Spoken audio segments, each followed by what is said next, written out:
안녕하세요.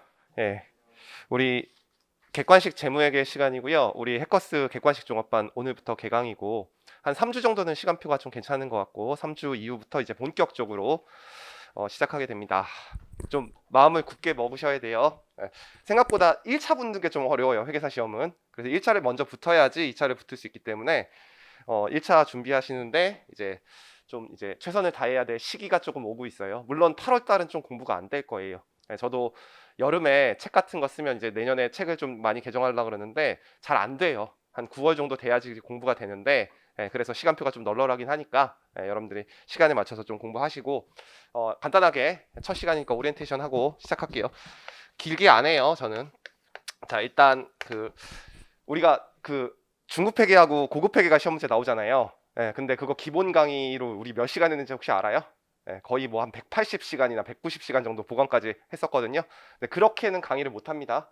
그래서 기본 강의에 비해서 진도가 좀 빨리 나가는 편이에요. 그래서 결석하지 마세요.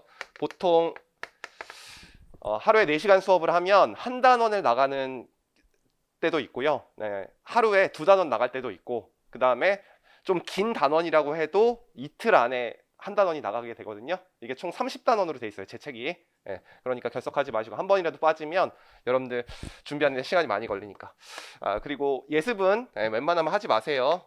다른 과목들 만약에 재무회계를 예습할 시간이 있으면 여러분들이 약한 과목 기본서를 다시 보세요. 또는 다른 과목 공부하고. 그래서 예습하지 마시고, 그 다음에 수업을 듣고 되도록 빨리 복습하는 과정으로 여러분들이 공부를 하시면 되고, 복습은 제가 한 4시간 정도 강의를 하면요, 제가 여태까지 합격한 학생들한테 들어보면 한 2시간 정도 걸린다고 제가 들었습니다. 그러니까 하루에 4시간 수업을 듣고, 만약에 저녁에 수업이 없으면 2시간 듣고 나머지 시간은 다른 과목 공부하시고, 그 다음에 약한 사람들도 있죠.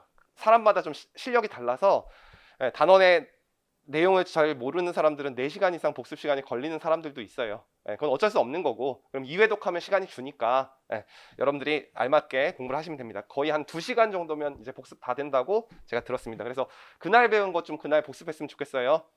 그날 수업을 듣고 복습을 하시면 복습 시간이 많이 줄어드니까 우리가 효율적으로 공부를 해야 되니까 그날 배운 건 꼭 그날 복습을 하자. 그다음에 세 번째, 무슨 얘기 하려고 그랬냐면 이제 복습 방법인데, 제가 작년에 비해서 책을 좀 줄였거든요. 작년에는 제가 책을 되게 두껍게 썼었어요. 그래서 2차에 나오는 문제들도 고급 문제 막 넣어놨더니 여러분들이 시험장에서 고급 문제는 실제 점수를 획득하기가 좀 힘들거든요.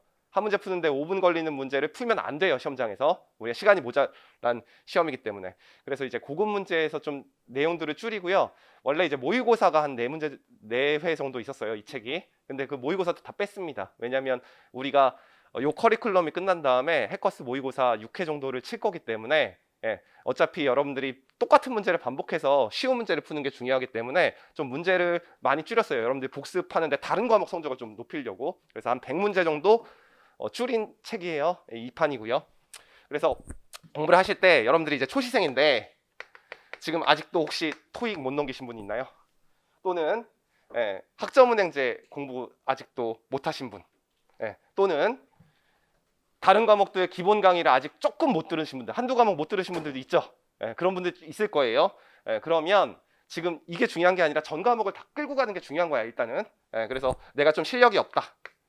그러면 여러분들이 이제 제 책이 난이도를 기준으로 기본 문제랑 고급 문제로 이렇게 나눠놨는데, 여러분들이 만약에 이 초시생에 그냥 해당하고 실력이 좀 없고 다른 공부하는데 시간이 많이 걸린다. 그럼 제가 풀어준 문제만 푸세요, 그냥. 욕심내지 말고. 알겠죠? 그게 여러분들한테 더 효율적일 수도 있어. 그 다음에 이제 내가 초시생인데 기본 강의 때 복습도 열심히 했고, 또는 이제 뭐 다른 학원에서 좀 강의를 중급회계 내 거 말고도 들었고 여러 공부를 해서 좀 실력이 있다. 그러면 여러분들이 이제 기본 문제는 제가 다는 풀어줄 수 없습니다. 이 문제 다 풀어주면 다른 과목 선생님들 다 강의하는 것만큼 다시 강의해야 돼요, 제가. 그러니까 한 70%에서 60% 정도 풀어주거든요. 그래서 기본 문제는 전 문제를 다 푸시고요. 그 다음에 고급 문제에 제가 풀어준 문제만 푸시면 됩니다. 작년에 우리 학원에서 상당히 고득점으로 합격한 학생이 몇 명 되거든요. 이 정도 공부해서 붙었다고 하더라고요. 근데 그 학생이 몇 회독을 했냐면 제가 물어봤어요. 너는 몇 회독 했는데 그렇게 고득점을 맞았냐? 그랬더니 3회독에서 한 5회독 정도 했대요. 나중에는 제 책에 있는 숫자까지 다 외워가지고 더 이상 이 책을 보면 답이 다 보인대. 그냥 하도 많이 봐가지고. 그냥 그 정도 공부하시면 한 42개 정도 맞아가지고 고득점으로 붙더라고요. 그래서 한 요 정도 본다고 생각하셔야 돼요. 처음 볼 때는 시간이 많이 걸리는데 2회독, 3회독 하면 시간이 많이 줄어요. 네, 그렇게 생각하시면 됩니다. 그 다음에 네, 짐승 같다. 네, 그래서 이번에 꼭 붙어야 되고 재시생이고 내가 합격할 가능성이 거의 되게 높은 것 같고 수석을 목표로 한다. 네, 그러면 기본 문제, 고급 문제, 네, 전 문제 다 푸셔도 됩니다. 그래서 여러분들이 제가 이제 권고 사항은 이 정도 이제 문제 푸시면 될 것 같아요. 네. 그래서 이렇게 공부하시면 돼요. 그 다음에 이제 공부를 하실 때 우리가 작년에 커트라인이 몇 점인지 아세요? 368.5점인가? 맞죠? 네. 67점 정도로 평균 내는 걸로 알고 있고 우리 재무회계는 다른 과목과 다르게 한 문제당 3점이잖아요. 네, 그러니까 고득점을 맞아야 되는데 제가 어저께 평균을 내봤거든요. 그랬더니 105점에서 67점 딱 곱해보면 100점이 나와야 돼. 100점이면 몇 개 맞아야 되는 거예요? 33개에서 34개 맞아야 되는 거죠. 99점이 33개니까. 근데 그렇게 맞으면 합격자 발표 날 때까지 계속 떨리기 때문에 공부를 못해요. 그러면 동차를 못하게 돼. 그래서 좀 안전하게 붙으려면 한 105점 정도 맞아야 됩니다. 35개. 근데 저는 35개 맞는 것도 떨리다고 생각하고 여러분들이 2차 시험까지 실력이 그렇게 높지 않기 때문에 35개 맞아도 재무회계를 그냥 한 방에 2차까지 붙는 게 좀 쉽지 않거든요. 그래서 저는 40개 정도 맞았으면 좋겠어요. 회계학이. 그 정도 맞으면 여러분들이 2차까지 조금 편하게 공부해요. 그러면 이제 시험이 출제될 때 실제로 난이도가 있는데 이 난이도가 물론 조금 변하기도 합니다. 시험마다. 그래서 하난이도 문제도 나와요. 그리고 중난이도 문제도 나오고 상난이도 문제도 나옵니다. 그냥 평균적으로 12년 동안 여태까지 출제된 퍼센트를 보면 하난이도 문제가 한 10문제 정도 나오고요.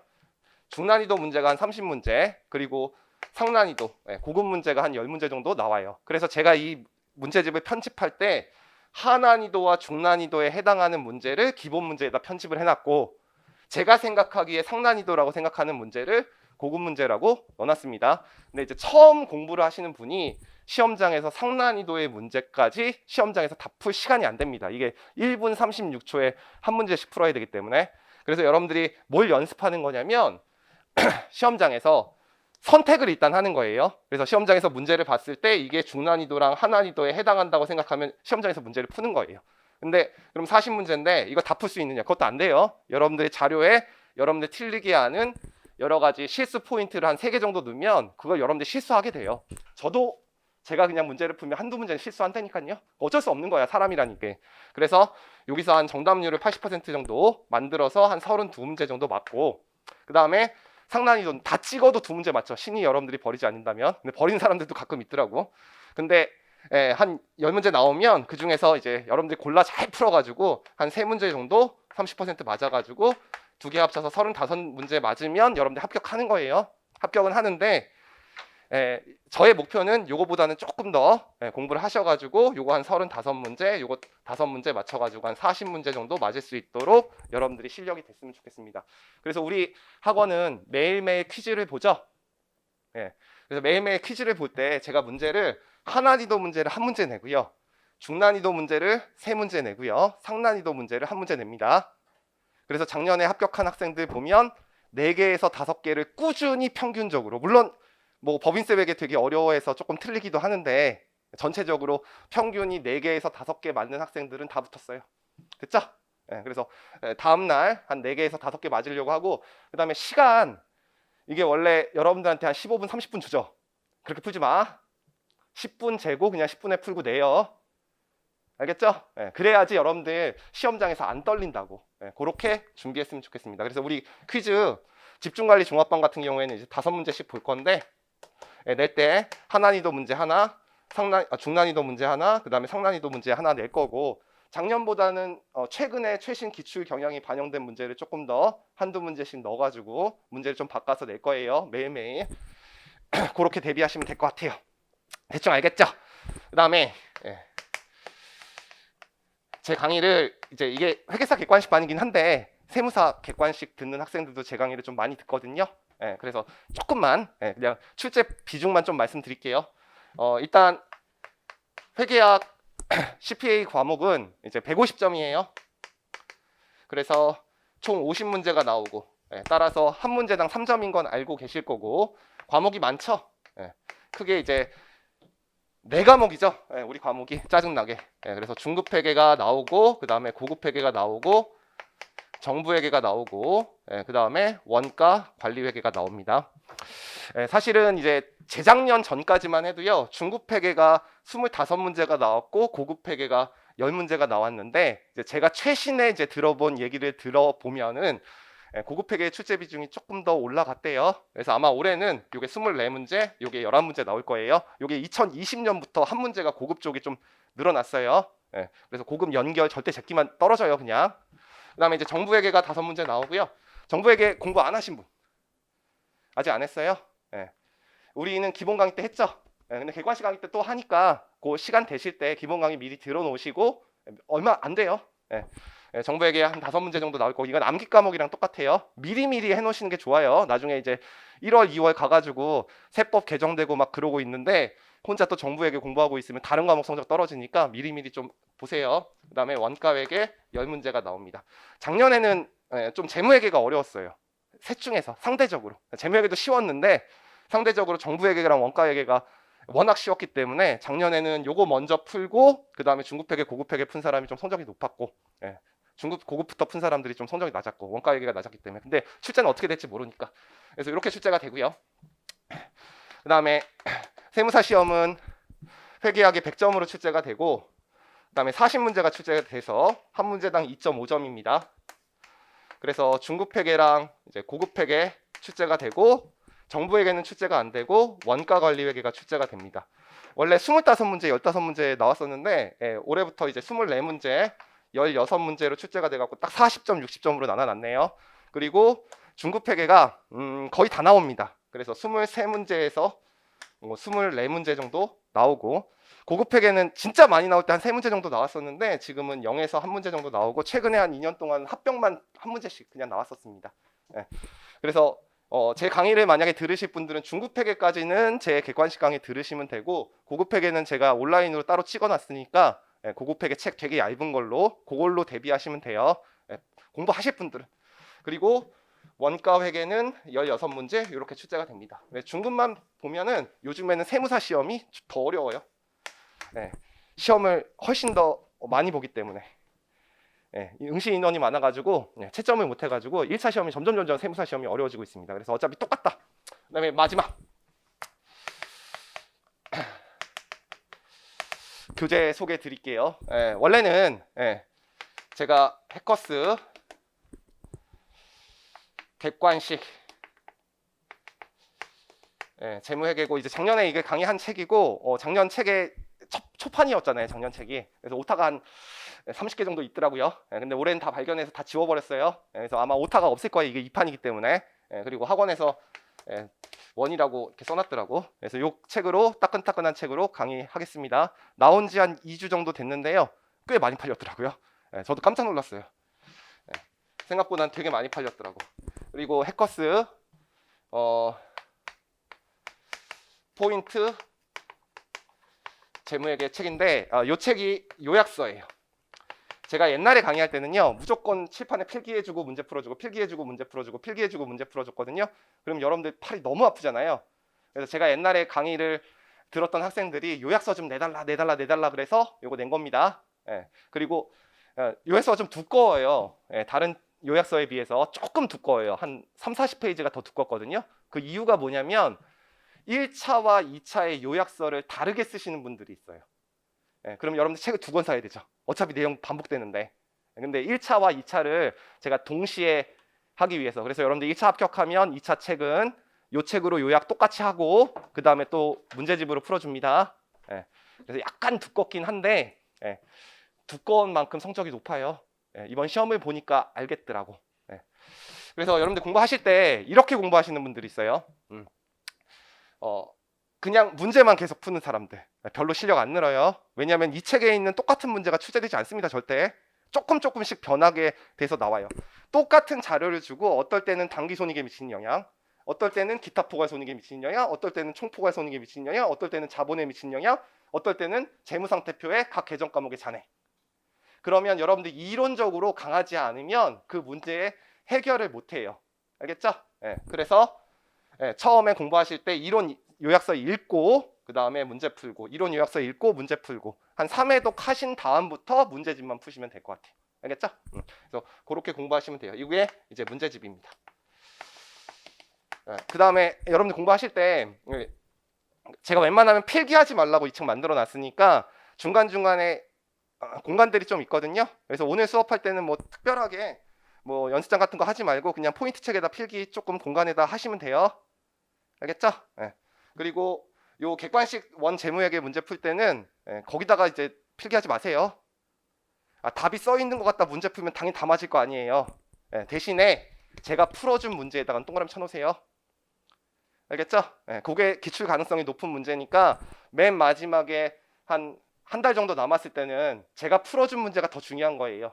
알겠죠? 그래서 그거 위주로 반복해서 풀어야 되니까 제가 풀어준 문제는 꼭 표시를 해놓자. 자, 끝입니다.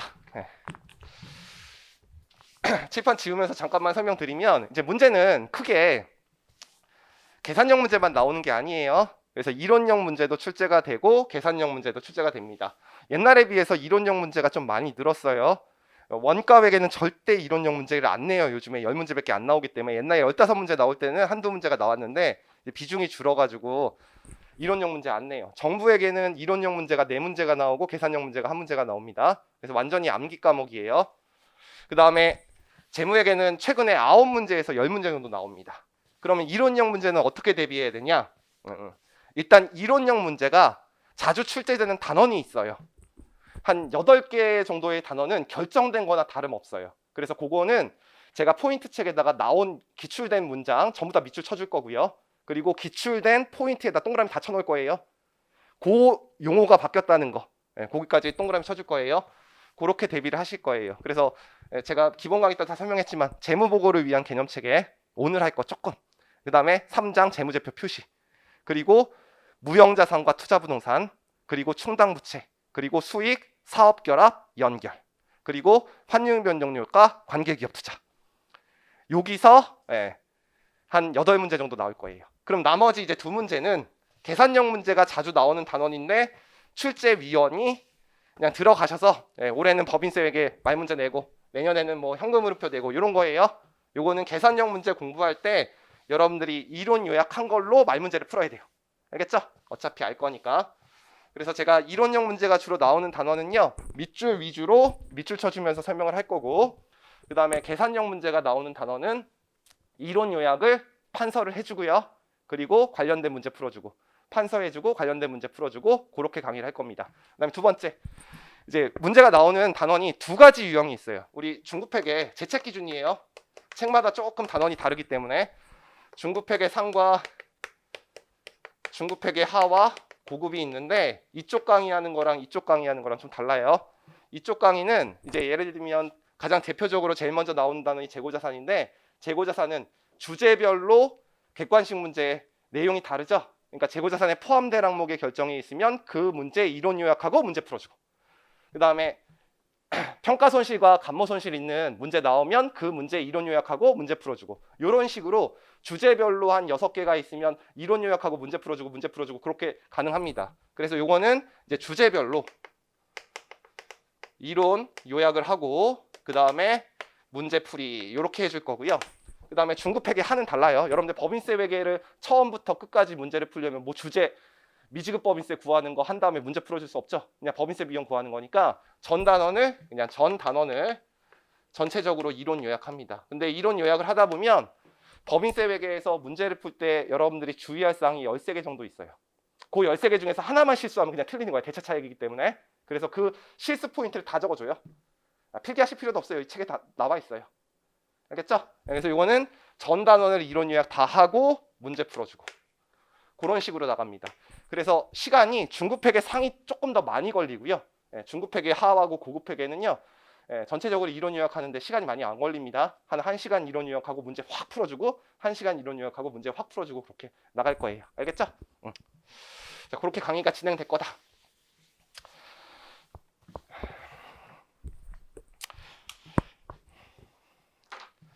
좀 제가 이제 최근에 들은 얘긴데, 제가 이제 합격시킨 학생들 중에서 3.1개 법인 다니는 친구들한테 이제 시즌이 끝나면 이제 문자가 오는데 이번에 월급 많이 올려준다는 소문이 있어요. 알겠죠? 되게 많이 올려준대요. 한 3년 전에 한 800 정도 올려줬는데 제가 또 듣기로는 또 한 800 정도 올려준다고 하더라고요. 그러니까 공부 열심히 하세요. 알겠죠? 옛날에 비해서 대우가 한참 좋으니까 목숨 걸고 공부하셨으면 좋겠습니다.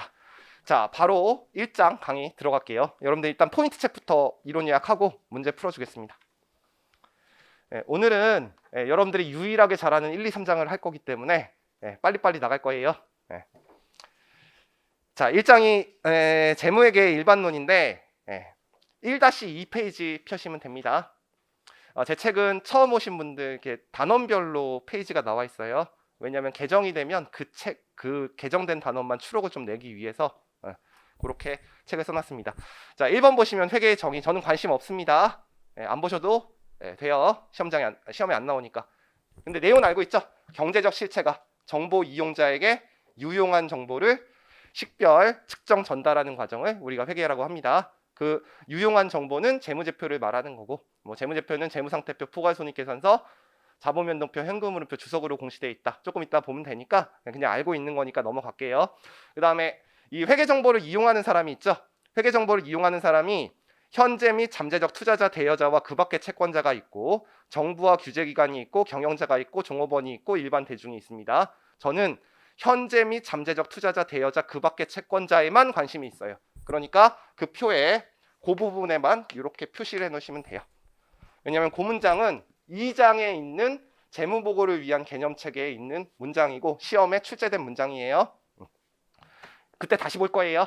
알겠죠? 그 밑에 그림은 잠깐만 볼게요. 우리 재무상태표라는 게 있죠. 재무상태표는 일정 시점에 재무상태를 나타내는 표고 차변의 자산, 대변의 부채와 자본이 있습니다. 그래서 옛날에는 재무상태표의 대변이 나타내는 바는 자금을 어떻게 조달했는지를 나타내는 거였어요. 대변이. 그래서 부채로부터 자금을 조달했으면 채권자에 대한 지분이죠. 부채가. 그리고 주주로부터 자금을 조달했으면 자본. 이렇게 회계 처리를 했죠. 근데 옛날에는 그래서 우리가 정보 이용자를 뭐라고 불렀었냐면 주주 및 채권자 또는 투자자 및 채권자라고 했어요. 근데 재무보고를 위한 개념체계가 용어를 좀 바꿔놨습니다. 어떻게 바꿔놨냐면 현재 및 잠재적 투자자, 대여자와 기타 채권자로. 그래서 주주와 채권자의 용어를 좀 바꿔놨어요. 그래서 거기 보시면 부채의 가장 대표적인 게 차입금이 있죠. 차입금은 외부에 있는 사람이 대여해 준 거죠. 그래서 대여자라고 바꿔놨고 채권자를 좀 쪼개놓은 거예요. 그 다음에 대여를 하지 않더라도 신용을 제공해서 부채가 생기는 경우가 있죠. 다른 사람들이 신용을 제공해서. 그래서 기업의 주요 영업활동에서 발생한 채무가 발생했으면 매입채무, 그리고 토지나 건물 같은 거를 외상으로 매입했으면 미지급금 쓰죠. 그거를 이제 대여자에서 그 밖의 채권자로 이제 이름을 바꿔놨어요. 그 사람들이 하는 행위가 뭐예요? 기타 형태의 신용을 제공한 겁니다. 그리고 채권을 발행해서 자금을 조달할 수 있죠. 그걸 사채라고 했는데 옛날엔 이 사채에 대해서 투자자라고 안 불렀고 채권자라고 불렀는데 우리가 투자하는 방법이 주식에 투자하는 방법이 있고 채권에 투자하는 방법이 있죠. 그래서 사채와 주식에 투자한 사람을 둘 다 투자자로 바꿔놨어요. 그래서 이게 투자자, 대여자, 그 밖의 채권자로 이름을 바꿔놓은 거예요. 됐죠? 그 대충 내용 아시겠죠? 그래서 이 용어를 아셔야지 이제 이게 읽히니까. 그래서 현재 및 잠재적 투자자, 대여자와 그 밖의 채권자의 박스를 보시면 1, 2, 3번이 있는데요. 이 1, 2, 3번은 계속 기출되고 있습니다. 그래서 현재 및 잠재적 투자자는 여러분들 질문, 잠재적이라는 말이 왜 들어간 거죠? 지금 현재 주식을 갖고 있는 사람도 의사결정을 해야 되지만 지금 주식을 보유하지 않지만 살려고 하는 사람도 재무제표 봐야겠죠?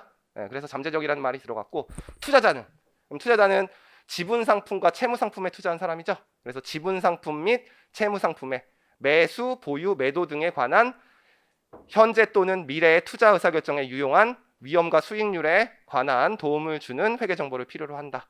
그래서 지분 상품 및 채무 상품의 매수, 보유 및 매도 의사결정을 할 때 필요로 한 거죠. 그래서 이익이 많이 나는 회사면 사거나 아니면 이미 갖고 있는 사람 매도 안 하면 되는 거고, 보유하면 되는 거고, 이익이 줄어들 것 같다 그럼 매도하면 되는 거죠.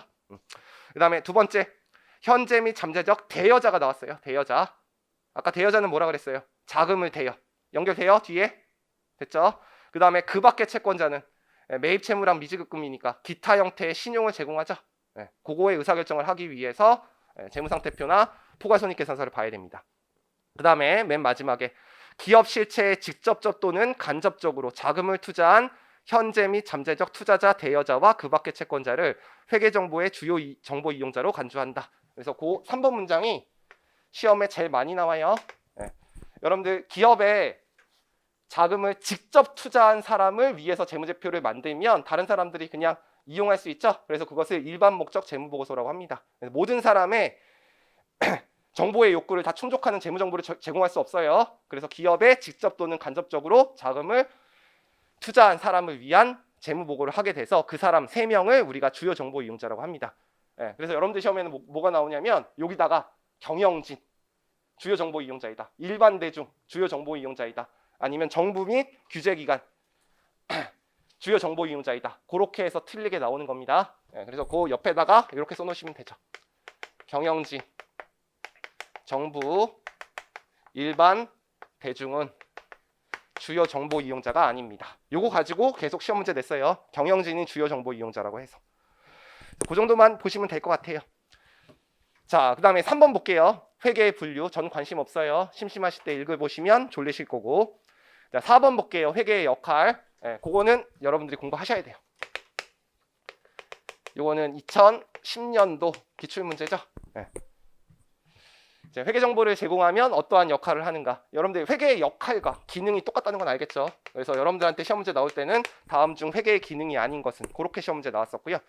첫 번째, 경제적 자원의 효율적 배분입니다. 사회적으로는 자원이 한정되어 있기 때문에 돈을 많이 버는 기업부터 투자를 해야겠죠. 그럼 포괄손익계산서를 보면 기업의 외부 자원이 효율적으로 배분되겠네. 그래서 우리나라 같은 경우에는 돈이 한정되어 있으니까 삼성전자부터 투자하는 거예요. 제일 이익률이 높으니까. 그 다음에 SK 하이닉스 투자하고. 그래서 경제적 자원의 효율적 배분이고 기업의 외부 자원을 효율적으로 배분합니다. 그래서 돈을 못 버는 기업한테 돈이 안 갈 테니까 효율적으로 배분되겠죠. 그 다음에 이제 돈을 누가 받아요? 그러면 주주나 채권자가 돈을 기업에다 맡기면 경영자가 받죠? 그럼 그 경영자는 이제 또 의사결정을 해요. 근데 한 기업에는 사업부가 여러 개 있을 거란 말이에요. 근데 그 사업부가 여러 개 있을 때 사업부에서 돈을 많이 버는 사업부에 보다 투자를 더 많이 하겠죠? 이것도 재무상태표나 포괄손익계산서가 사업부별로 공시가 되기 때문이죠. 그러면 기업 내부의 자원도 효율적으로 배분될 겁니다. 됐죠? 그 다음에 이제 정부 같은 경우에는 세금을 걷죠. 물론 재무제표에 나와 있는 숫자로 세금을 내는 게 아니라 여러분들 세법 다 배웠으니까 이제 우리가 세무조정을 해서 과세소득으로 바꿔서 세금을 내겠지만 그렇게 정부에 돈이 들어오면 그걸 가지고 세금이나 공공요금 책정을 통해서 정부도 사회적 자원을 효율적으로 배분하는데 도움을 주겠죠. 재무상태표 보니까. 그래서 경제적 자원의 효율적 배분은 기업 외부, 기업 내부, 정부 모두 효율적으로 배분되는데 도움을 줍니다. 여러분들 이렇게 시험 문제 나왔어요. 5번이 정부가 효율적으로 자원을 배분하는 데 도움을 준다. 맞게 나왔고요. 여러분들 시험 문제에는 기업 외부의 자원은 효율적으로 배분하지 못하는데 기업 내부의 자원은 효율적으로 배분한다. 그래서 틀린 문장으로 나왔습니다. 그거를 기업 외부를 경제적 실체 간 자원 배분 그렇게 나왔고 요거는 경제적 실체 내 자원 배분. 이따 풀어줄 거예요. 걱정하지 마시고. 그 다음에 두 번째, 수탁 책임에 관한 보고 기능이 있어요.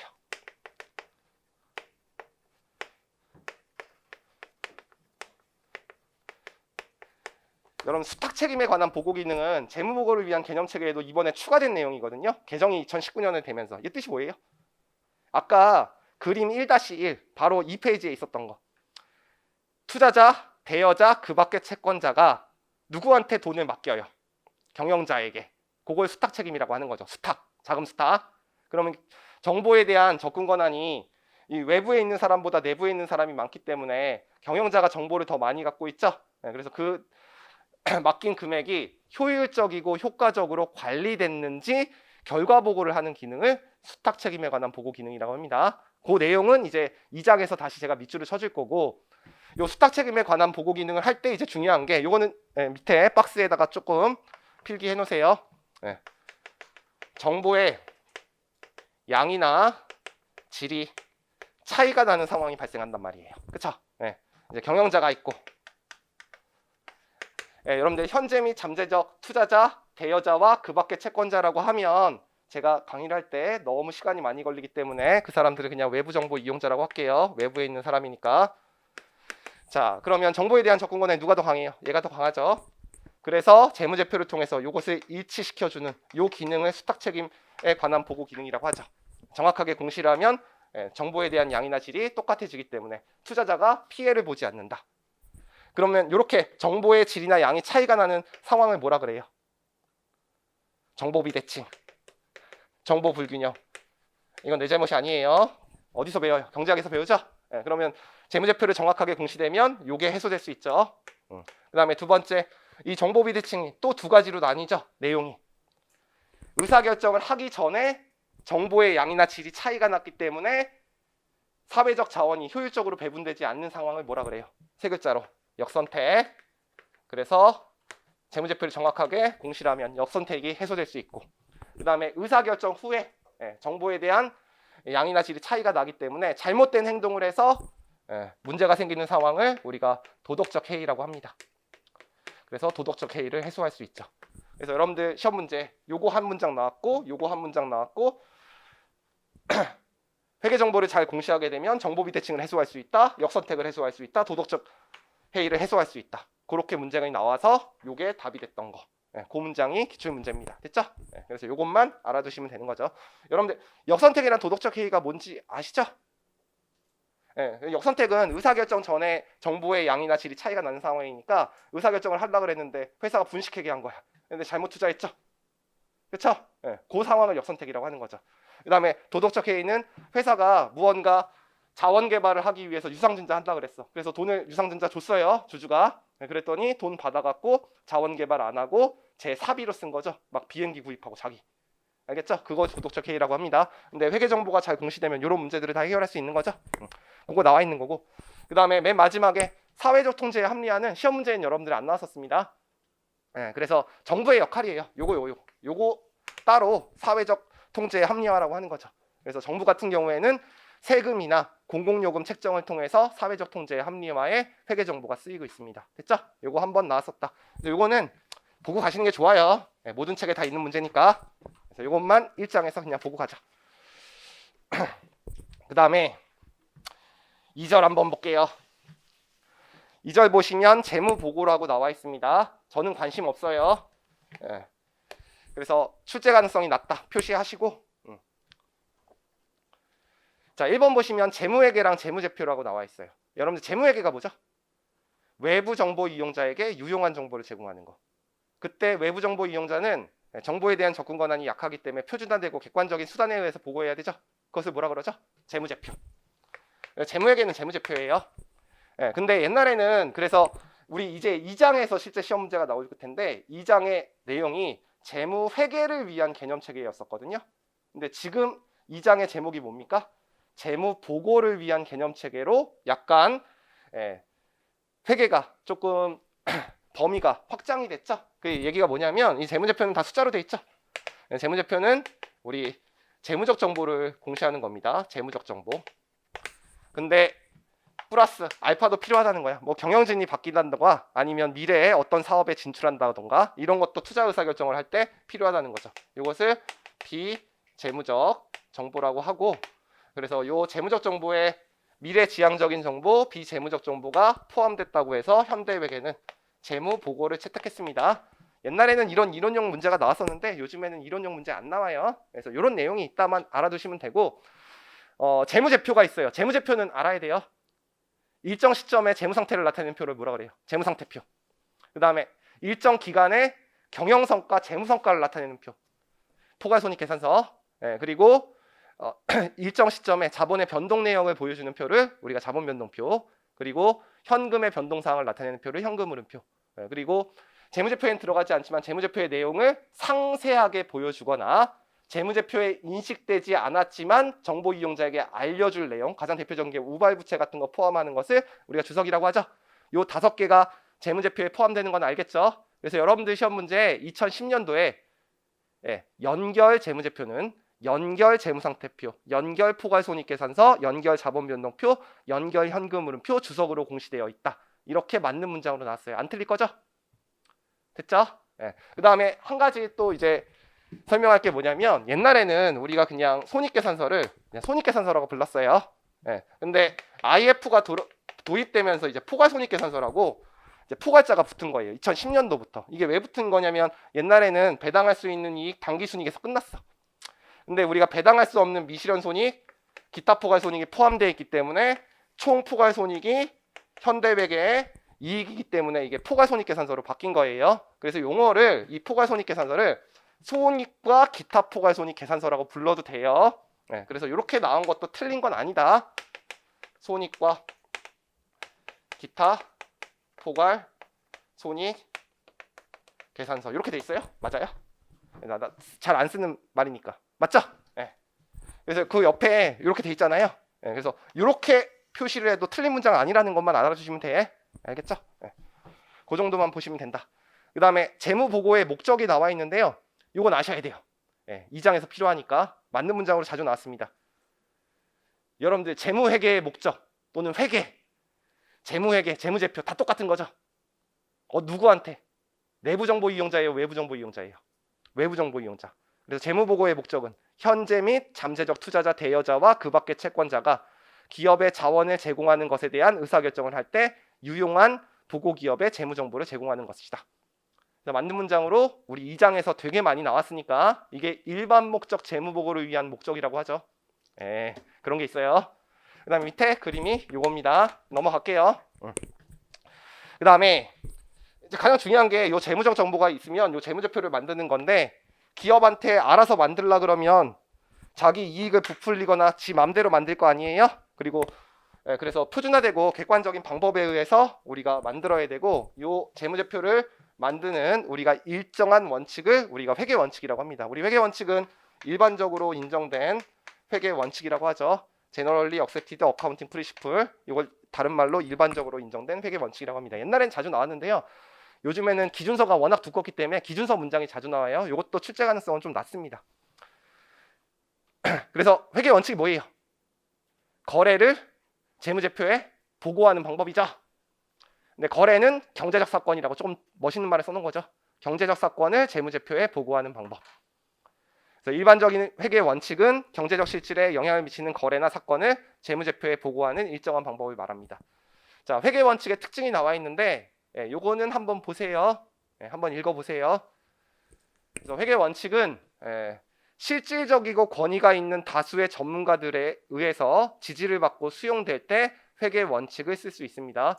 왜냐하면 한 가지 회계 처리를 할 때 다양한 회계 처리 방법을 인정할 수 있죠. 그래서 전문가들이 모여가지고 여러분들 다수의 전문가들에 의해서 지지를 받고 수용되는 게 회계 원칙으로 제정되는 거죠.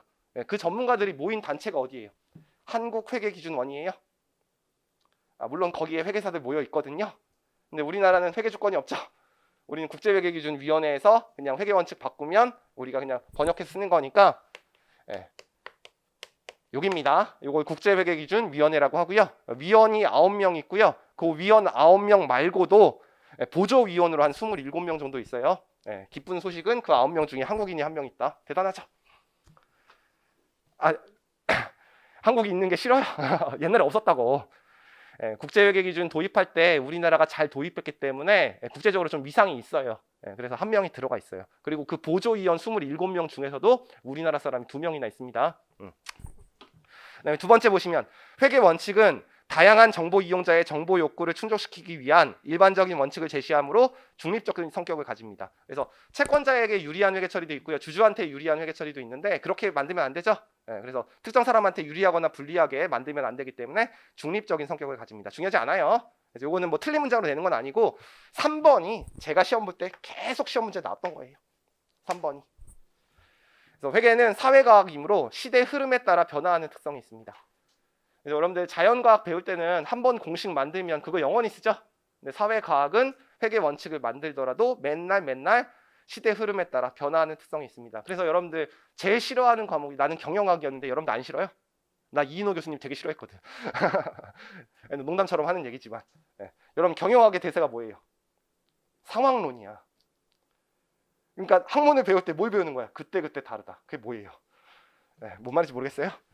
그래서 그때그때 상황에 따라서 이론이 적용되기 때문에 그래서 지금 최근에 2017년도에 금융자산 기준서 개정됐고 그 다음에 2018년도에 리스와 또 뭐 개정됐지? 금융자산, 리스, 수익 이렇게 3개 개정된 이유가 시대 환경에 따라서 변화하는 특성이 있기 때문이죠. 그래서 여러분들 시험 문제 나올 때 회계는 자연과학과 같이 시대의 흐름에 따라 변화하지 않는 영구불변의 진리다. 그래서 제가 공부할 때 진짜 많이 출제됐던 거예요. 그래서 영구불변의 진리가 아니다. 이것만 기억하시면 돼요. 됐죠? 그리고 여러분들 회계 원칙 만들어 놓으면 특정 방법에 의해서 만들기 때문에 재무제표의 신뢰성이 높아지죠. 그래서 재무제표의 신뢰성이 높아지고 그 다음에 한 방법만 사용하다 보니까 A 회사와 B 회사를 비교할 수 있죠. 그래서 비교 가능성도 높아지고 회계 원칙을 만들어야지 여러분들이 공부해서 재무제표를 읽을 수 있으니까 이해 가능성도 높아지죠. 그래서 이거는 회계 원칙의 필요성이죠. 그래서 제가 그냥 옛날에 외울 때는 신비해라고 외우라 그랬죠. 신비해. 신뢰성 높아지고 비교 가능성 높아지고 이해 가능성 높아진다. 중요하지 않아요. 3번만 보세요. 그 다음에 회계 기준의 재정 방법이 나와 있는데 이건 중요하지 않으니까 이건 지우고 이것도 시험 문제 옛날에는 나왔는데 요즘에 안 나옵니다. 회계 원칙을 제정하는 방법이 2가지가 있어요.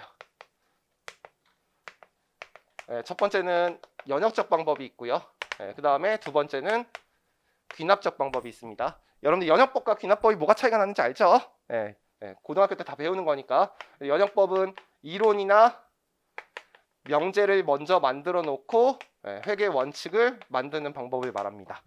그러니까 옛날에 경영학에 회계학이 들어오기 전에는 연역적 방법을 쓸 수 없었던 거예요. 왜? 학문이 아니니까. 근데 지금은 1950년대에 경영학으로 들어왔기 때문에 연역적 방법에 의해서 회계 원칙을 제정합니다. 그러면 어떤 이론이나 명제에 따라서 회계 원칙을 만들기 때문에 모든 회계 원칙이 동일한 논리로 만들어지죠. 그래서 장점은 논리성이 올라가는 장점이 있죠. 근데 이렇게 만들어 놓으면 교수님은 무조건 좋은 방법으로만 만들려고 그래. 그럼 뭐가 시간과 비용이 많이 투입되는 단점이 있습니다. 여러분들이 생각하기에 유형자산의 재평가 모형이 좋은 모형이라고 생각하지만 나는 좋은 모형이라고 생각 안 해요. 돈만 든단 말이야. 알겠죠? 그래서 실무적으로 적용할 수 없는 이런 단점이 있습니다. 요게 장점, 요게 단점. 근데 귀납적 방법은 옛날에 쓰는 거죠. 그래서 경험이나 실무, 그래서 시중에 떠돌아다니는 장부를 작성하는 여러 가지 방법 중에서 가장 좋은 방법을 채택하는 거니까 요게 이제 원칙을 만드는 방법이에요. 그러다 보니까 실무는 반영할 수 있죠. 근데 한 가지 방법을 만들 때 하나는 저쪽 논리를 쓰고 한쪽은 저쪽 논리를 쓰니까 논리성이 떨어지는 단점이 있습니다. 이게 중요한 게 아니라 현대회계는 이 둘 중에서 무슨 방법을 쓰는 거예요? 주로 이 방법을 쓰는데 이 방법을 쓸 때 실무적으로 적용하지 못하는 경우도 있죠. 그래서 귀납적 방법까지 포함해서 지금 쓰고 있는 거죠. 그래서 이때 뭐가 작성되는 거예요? 정치적 과정. 그래서 이제 회계 원칙이 제정되면 일단 초안이 만든 다음에 모든 회계사들한테 다 메일 보내는 거죠. 메일 보내갖고 요거 좀 문제점이 있는 것들 있으면 나한테 의견을 보내라. 그 과정이 한 2년 걸려요. 리스 기준서가 2010년도에 개정되려고 제가 메일을 받았었는데 실제로 개정된 게 2018년이니까 8년 동안 정치적 과정이 있었던 거야. 알겠죠? 자, 그게 그 표예요. 한 번도 나온 적이 없고. 자, 그 다음에 4번 볼게요. 4번. 이것도 기출됐죠. 이 단원에서 기출된 거는 회계의 역할과 국제회계 기준 요거 2개만 기출됐습니다. 자, 여러분들 회계 원칙을 만드는 방법이 2가지가 있죠. 첫 번째는 딱 이 방법 하나만 정하고 이 방법으로 무조건 써라. 그게 규칙 중심의 회계 처리. 그 다음에 다양한 회계 처리 방법을 인정하고 원칙만 제정하는 거죠. 원칙이 뭐예요? 우리 모든 재무제표를 만들 때 우리 정보 이용자에게 유용한 정보를 제공하는 거. 이게 원칙이에요. 이게 끝이야. 회계 이론은 이게 끝이에요. 정보 이용자에게 유용한 정보를 제공하는 거. 그래서 이 두 가지 방법이 있는데 IFRS는 규칙 중심의 회계 처리 방법을 인정하지 않고 원칙 중심의 회계 처리 방법을 인정한 거죠. 왜? 각 나라마다 환경과 법률이 다르기 때문에 다양한 회계 처리 방법을 인정해 놓고 그걸 선택해서 쓸 수 있는 거죠. 그러다 보면 다양한 회계 처리 방법이 있으니까 A 회사는 A 방법, B 회사는 C 방법 이렇게 내가 선택해서 써야 되잖아. 그러니까 뭐가 중요시돼요? 전문가적인 판단이 중시되는 회계 처리입니다. 이거 시험에 나왔던 거예요. 자, 그럼 비교 가능성이 있는데 비교 가능성이 두 가지가 있죠. 하나는 기관별 비교 가능성, 두 번째는 기업 간 비교 가능성. 여러분들 국제회계 기준은 기업 간 비교 가능성에 초점을 맞춘 거예요. 기관별 비교 가능성에 초점을 맞춘 거예요. 다양한 회계 처리 방법 인정하니까 뭐 LG전자는 재평가 모형 쓰고 삼성전자는 원가 모형 쓸 수 있는 거죠. 그러니까 기관별 비교 가능성은 떨어지고 한 번 채택한 방법은 바꿀 수 없도록 만들어놨죠. 그래서 기관별 비교 가능성에 초점을 맞춘 개념입니다. 요거 반대로 해서 이제 문제 나올 수 있으니까 그거 기억하시면 되고, 그 다음에 두 번째, 여러분 자산을 공정가치로 측정하고요, 부채를 공정가치로 측정하면 자산에서 부채 뺀 게 자본이니까 자본도 공정가치로 측정될 가능성이 높죠. 그걸 주식수로 나누면 주가랑 거의 비슷할 거기 때문에 여러분 IFRS는 공정가치 평가를 중시하는 개념을 가지고 있습니다. 그래서 여러분들이 공부하기 전에는요, 유형자산의 재평가 모형이 없었고 투자부동산의 공정가치 모형이 없었어요. 그게 나온 이유가 요것 때문이에요. 알겠죠? 그리고 공정가치 기준서도 제정이 됐죠? 중시하기 때문에. 이것도 기억해 두시고, 세 번째, 우리 IFRS가 도입되기 전에는요, A 회사가 B 회사의 지분을 갖고 있더라도 개별 재무제표가 주재무제표였고 연결 재무제표는 보조 재무제표였습니다. 근데 IFRS는 연결 재무제표가 주 재무제표로 바뀌었어요. 요게 이제 차이를 발생시키는 건 별거 아니에요. 고급 회계가 11문제로 늘었다. 제가 공부할 땐 5문제였는데 그래서 고급 제끼면 안 됩니다. 여러분들 혹시 난 고급 한 번도 안 들어봤다. 없죠? 네. 고급이 제일 중요해요. 재무회계는 고급 회계를 잘 해야지 1, 2차를 쉽게 붙을 수 있어요. 그 다음에 네 번째, 여러분들 그 옛날에는 연결 재무제표가 주재무제표가 아니었고 각 나라마다 재무제표가 달랐어요. 그리고 회계 원칙이 각 나라마다 달랐어. 근데 IFRS는 국제적으로 통일된 재무제표를 만드는 거죠. 그래서 통일된 재무제표를 만드는 것을 국제적인 정합성을 높인다고 해요. 그러면 이제 어떤 장점이 있는 거예요? 회계 비용이 최소화되는 장점이 있습니다. 왜냐하면 재무제표를 IFRS로 만든 다음에 미국에 공시할 때는 그냥 번역만 했었으면 되는 거죠. 감사를 2번 받을 필요가 없으니까 이런 장점이 있습니다. 여러분들 시험에는 이것도 나왔었던 것 같고 이것도 거의 비슷한 문장으로 나왔었던 것 같아. 그리고 나머지는 뒤에 있는 문장들로 이제 출제가 됐었다. 자, 파란색 글씨만 볼게요. 1번 원칙 중심 회계 처리다. 그래서 기업 간 비교 가능성은 훼손될 수 있는데 기관별 비교 가능성은 강조된다 라고 나와 있죠. 그거 기억하시면 되고, 그 다음에 그 중간에 회계 전문가의 판단을 중시한다. 그것도 기억해 놓으셔야 돼. 그래서 1번 문장이 제일 중요하고요. 2번 문장은 자산부채의 공정가치 평가를 강조한다. 그럼 기억해 두시면 되고, 3번은 연결 재무제표, 주전 재무제표, 맨 마지막에 4번 보시면 국제적인 정합성을 높여 추가적인 비용을 최소화할 수 있다. 그래서 1번과 4번은 좀 기억해 두시고, 그 다음에 5번 한국 채택 국제회계 기준인데 우리나라는 이제 국제회계 기준 도입을 2011년도에 했어요. 그래서 2010년도부터 공인회계사와 세무사 시험에 IFRS로 출제되기 시작했습니다. 근데 좀 잘하는 회사들은 2009년도부터 조기 도입이 가능하도록 해놨어요. 그래서 조기 도입한 회사들도 있어요. 그래서 2009년도에 조기 도입한 회사가 이제 풀무원에 한 12개 회사가 도입을 했고 2010년도에 이제 LG화학, 삼성전자 합쳐가지고 108개 회사 도입했고 나머지 회사들은 2011년도에 이제 다 도입을 했어요. 거기 뭐라고 되어 있냐면 양가로 1번 우리나라의 경우 2007년도부터 도입을 준비하여 제가 한참 일할 때예요. 회계법인에서 2009년에는 기업이 자발적 채택이 가능하고 2011년도부터는 모든 상장 기업이 국제회계 기준을 도입하도록 지정했다. 그래서 2011년도부터는요. 상장 기업은 모두 다 국제회계 기준을 도입해야 되고 그 다음에 비상장 기업은 내가 국제회계 기준을 도입하는 회사는 도입하고 싶은 회사는 선택해서 도입할 수 있는 거예요. 근데 도입 안 하겠죠. 나 같아도 도입 안 하겠다. 복잡한데. 근데 왜 도입하는 거예요?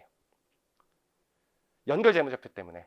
그래서 A기업이 B기업의 지분을 60% 갖고 있는데 A기업이 상장기업인 거야. 근데 B기업이 비상장기업인 거야. 그럼 연결할 때 제가 회계 원칙 통일화 시켜야 된다 그랬어요? 아니면 다르게 쓸 수 있다 그랬어? 회계 원칙 통일화 돼야 된다 그랬죠? 네, 그것 때문에 도입하는 회사들이 생긴 거죠. 그래서 2009년에는 자발적 채택이 가능하고 2011년부터 모든 상장 기업이 국제회 기준을 도입하였다. 이것도 기출 문제예요. 2010년도. 이제 안 나올 거예요. 왜 안 나오는지 알겠죠? 10년이 지난 일이에요. 그러니까 그 해에만 나온 거라고. 2010년도에. 네. 자, 그다음에 2번 볼게요. 양가로 2번. 네. 요거는 나올 수 있어요.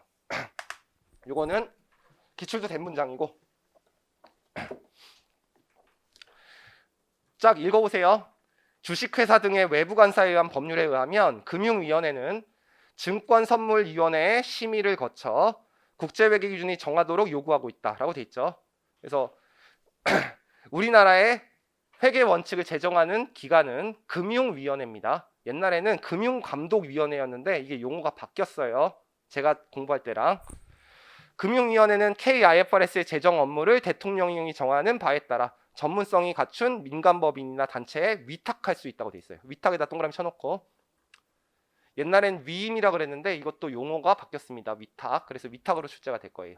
여러분들 회계 원칙을 제정하는 방법이 이론적으로 말하는 거예요. 지금 두 가지 방법이 있어요. 한 가지 방법은 뭐냐면 자율시장 경쟁 접근법이라는 게 있어요. 이게 뭐냐면 그냥 시장에 맡겨놓는 거야. 수요와 공급에 의해서 회계 원칙 만들려고 하는 거죠. 여러분들 회계 원칙 공부할 때 돈 내가지고 다운받으라 하면 다운 안 받겠죠. 아무도 수요가 없는 거야. 그러면 공급도 안 하겠죠. 아무도 안 사니까. 그럼 시장의 실패가 일어나서 전 세계에서 자유시장 경쟁접근법을 쓰는 회사들은 하나도 없습니다. 그럼 누가 해야 돼요? 규제기관에 의해서 만들어야 돼요. 근데 이 규제기관에 의해서 만드는 것도 두 가지 방법이 있어요. 하나는 국가가 직접 공공규제기관이 만드는 방법. 아니면 민간 규제기관한테 위탁해서 만드는 방법. 근데 우리나라는 누구한테 맡기고 있다? 민간 규제기관한테 맡기고 있다. 알겠죠? 그래서 누구한테 위탁할 수 있느냐? 민간법인에 위탁하게 만들도록 이제 법을 만들어 놓고 그 밑에 사단법인 한국회계기준원에 위탁하도록 규정하고 있죠. 그래서 우리나라는 한국회계기준원이 위탁해서 만들고 있습니다. 근데 금융위원회는 이해관계인의 보호, 국제적인 처리 기준과의 합치를 등을 위하여 필요하다고 인정되면 증권선물위원회의 심의를 거쳐 한국회계기준원에 대해서 회계처리 기준의 내용을 수정할 것을 요구할 수 있다. 그러면 우리나라 같은 경우에는 최종 권한은 누가 갖고 있는 거예요? 금융위원회가 갖고 있는 겁니다. 근데 바뀌는 경우는 없다. 왜? 우리는 번역해서 쓰고 있어요. 알겠죠?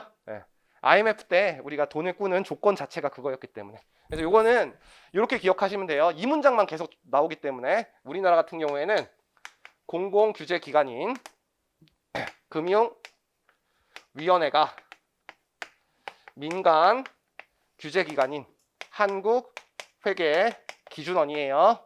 영어로 거기 써 있을 거예요. 얘한테 위탁해서 제정하고 있습니다. 그래서 이렇게 그냥 문장이 출제돼요. 그때 요 위탁하는 법률이 있겠죠. 그 법률을 우리가 뭐라 그래요?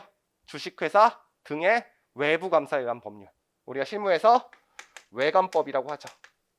여러분들 우리 1차 붙으면 2차 시험 때 한 과목 늘어나죠? 회계감사. 그 회계감사가 이 외감법 배우는 거예요. 이 외감법이 공인회계사가 어떻게 일을 해야 되는지 규정한 법이에요. 알겠죠? 그래서 여러분들 시험에는 회계 원칙은 우리나라 회계 원칙은 공공규제기관인 금융위원회가 민간 규제기관인 한국회계기준원에 주식회사 등의 외부 감사에 의한 법률에 의해서 위탁하여 제정하고 있다. 이렇게 출제가 되고 이게 2010년도 기출문제입니다. 됐죠? 그래서 이 문장 하나만 기억하시면 돼요. 자, 그 다음에 외부감사제도 나중에 1차 붙으시면 공부하세요. 알겠죠? 이게 회계감사 과목이잖아. 그래서 이렇게 재무제표를 만들더라도 경영자가 국제회계기준에 지키라고 했는데 지 맘대로 이익 부풀릴 수 있죠. 그래서 외부에 있는 전문가가 그 재무제표가 국제회계기준에 의해서 잘 만들어졌는지 의견을 주는 업무를 외부 감사라고 하고 여러분들이 회계사에서 하는 고유 업무 중에 한 60% 되는 겁니다. 그래서 국제회계기준이 의해서 다 맞았다. 그럼 적정 의견 나가는 거예요. 알겠죠? 중요성보다 틀린 금액이 이상이 됐어. 근데 재무제표가 전체적으로 다 틀린 거야. 그럼 부적정 의견. 재고자산만 약간 틀렸어. 그럼 재고자산만 제외하고 적정하게 표시되어 있습니다. 이렇게 나가면 한정 의견. 감사를 하러 갔는데요. 아무것도 자료를 안 주고 감사를 방해해요. 그런 경우도 있어요. 제가 옛날 얘기 잠깐만 해주면 회계감사를 갔는데 모 건설회사였어요. 제가 지금 강의가 이게 샘플 강의이기 때문에 회사 이름 될 수 없어요. 모 건설회사였는데 딱 가면 11시에 밥 먹으러 가재요. 근데 이 밥이 종로에 있거든요. 근데 밥 먹으러 어디로 가느냐? 행주산성에 간대요. 12시에 도착을 하잖아요. 그럼 고스톱판이 펴져 있어. 고스톱을 치재. 그리고 고스톱을 치고 있는데 갑자기 소맥을 막 5잔을 줘요. 그럼 막 5잔을 막 마셔. 그리고 밥을 먹고 고스톱을 치고 오면 4시야. 그리고 6시에 퇴근을 해. 뭘 자료를 봤죠? 일주일 동안 그걸 계속하는 거야. 근데 회계사는 4명 나가거든요. 저는 그러면 5일 동안 술을 마시는 거죠. 근데 반대편에 있는 사람은 첫날은 과장이 오고요. 둘째 날은 사장님이 오고 셋째 날은 뭐 대리가 오고 한참 지난 일이에요. 이러면 의견 줄 수가 없죠. 일을 못했으니까. 이렇게 나가면 이제 의견 거절 나가는 거예요. 옛날 얘기죠. 지금은 없어요. 이런 일. 자, 이론 요약 다 했으니까 이제 문제 풀어볼게요. 13페이지. 다는 못 풀어줍니다. 자, 13페이지 펴시면 체크만 해주세요. 제가 풀어줄 문제는 1, 2, 3번 풀어줄 거예요. 1, 2, 3번. 동그라미 쳐놓으세요. 그냥 1, 2, 3번. 시간 되신 분은 제가 안 풀어준 문제도 풀면 실력은 늡니다. 알겠죠? 해설은 진짜 친절하게 써놨으니까 해설 잘 보시면 풀 수 있을 거예요. 1번부터 풀어볼게요. 자, 다음 중 회계정보 이용자와 관련된 설명으로 타당하지 않은 것은?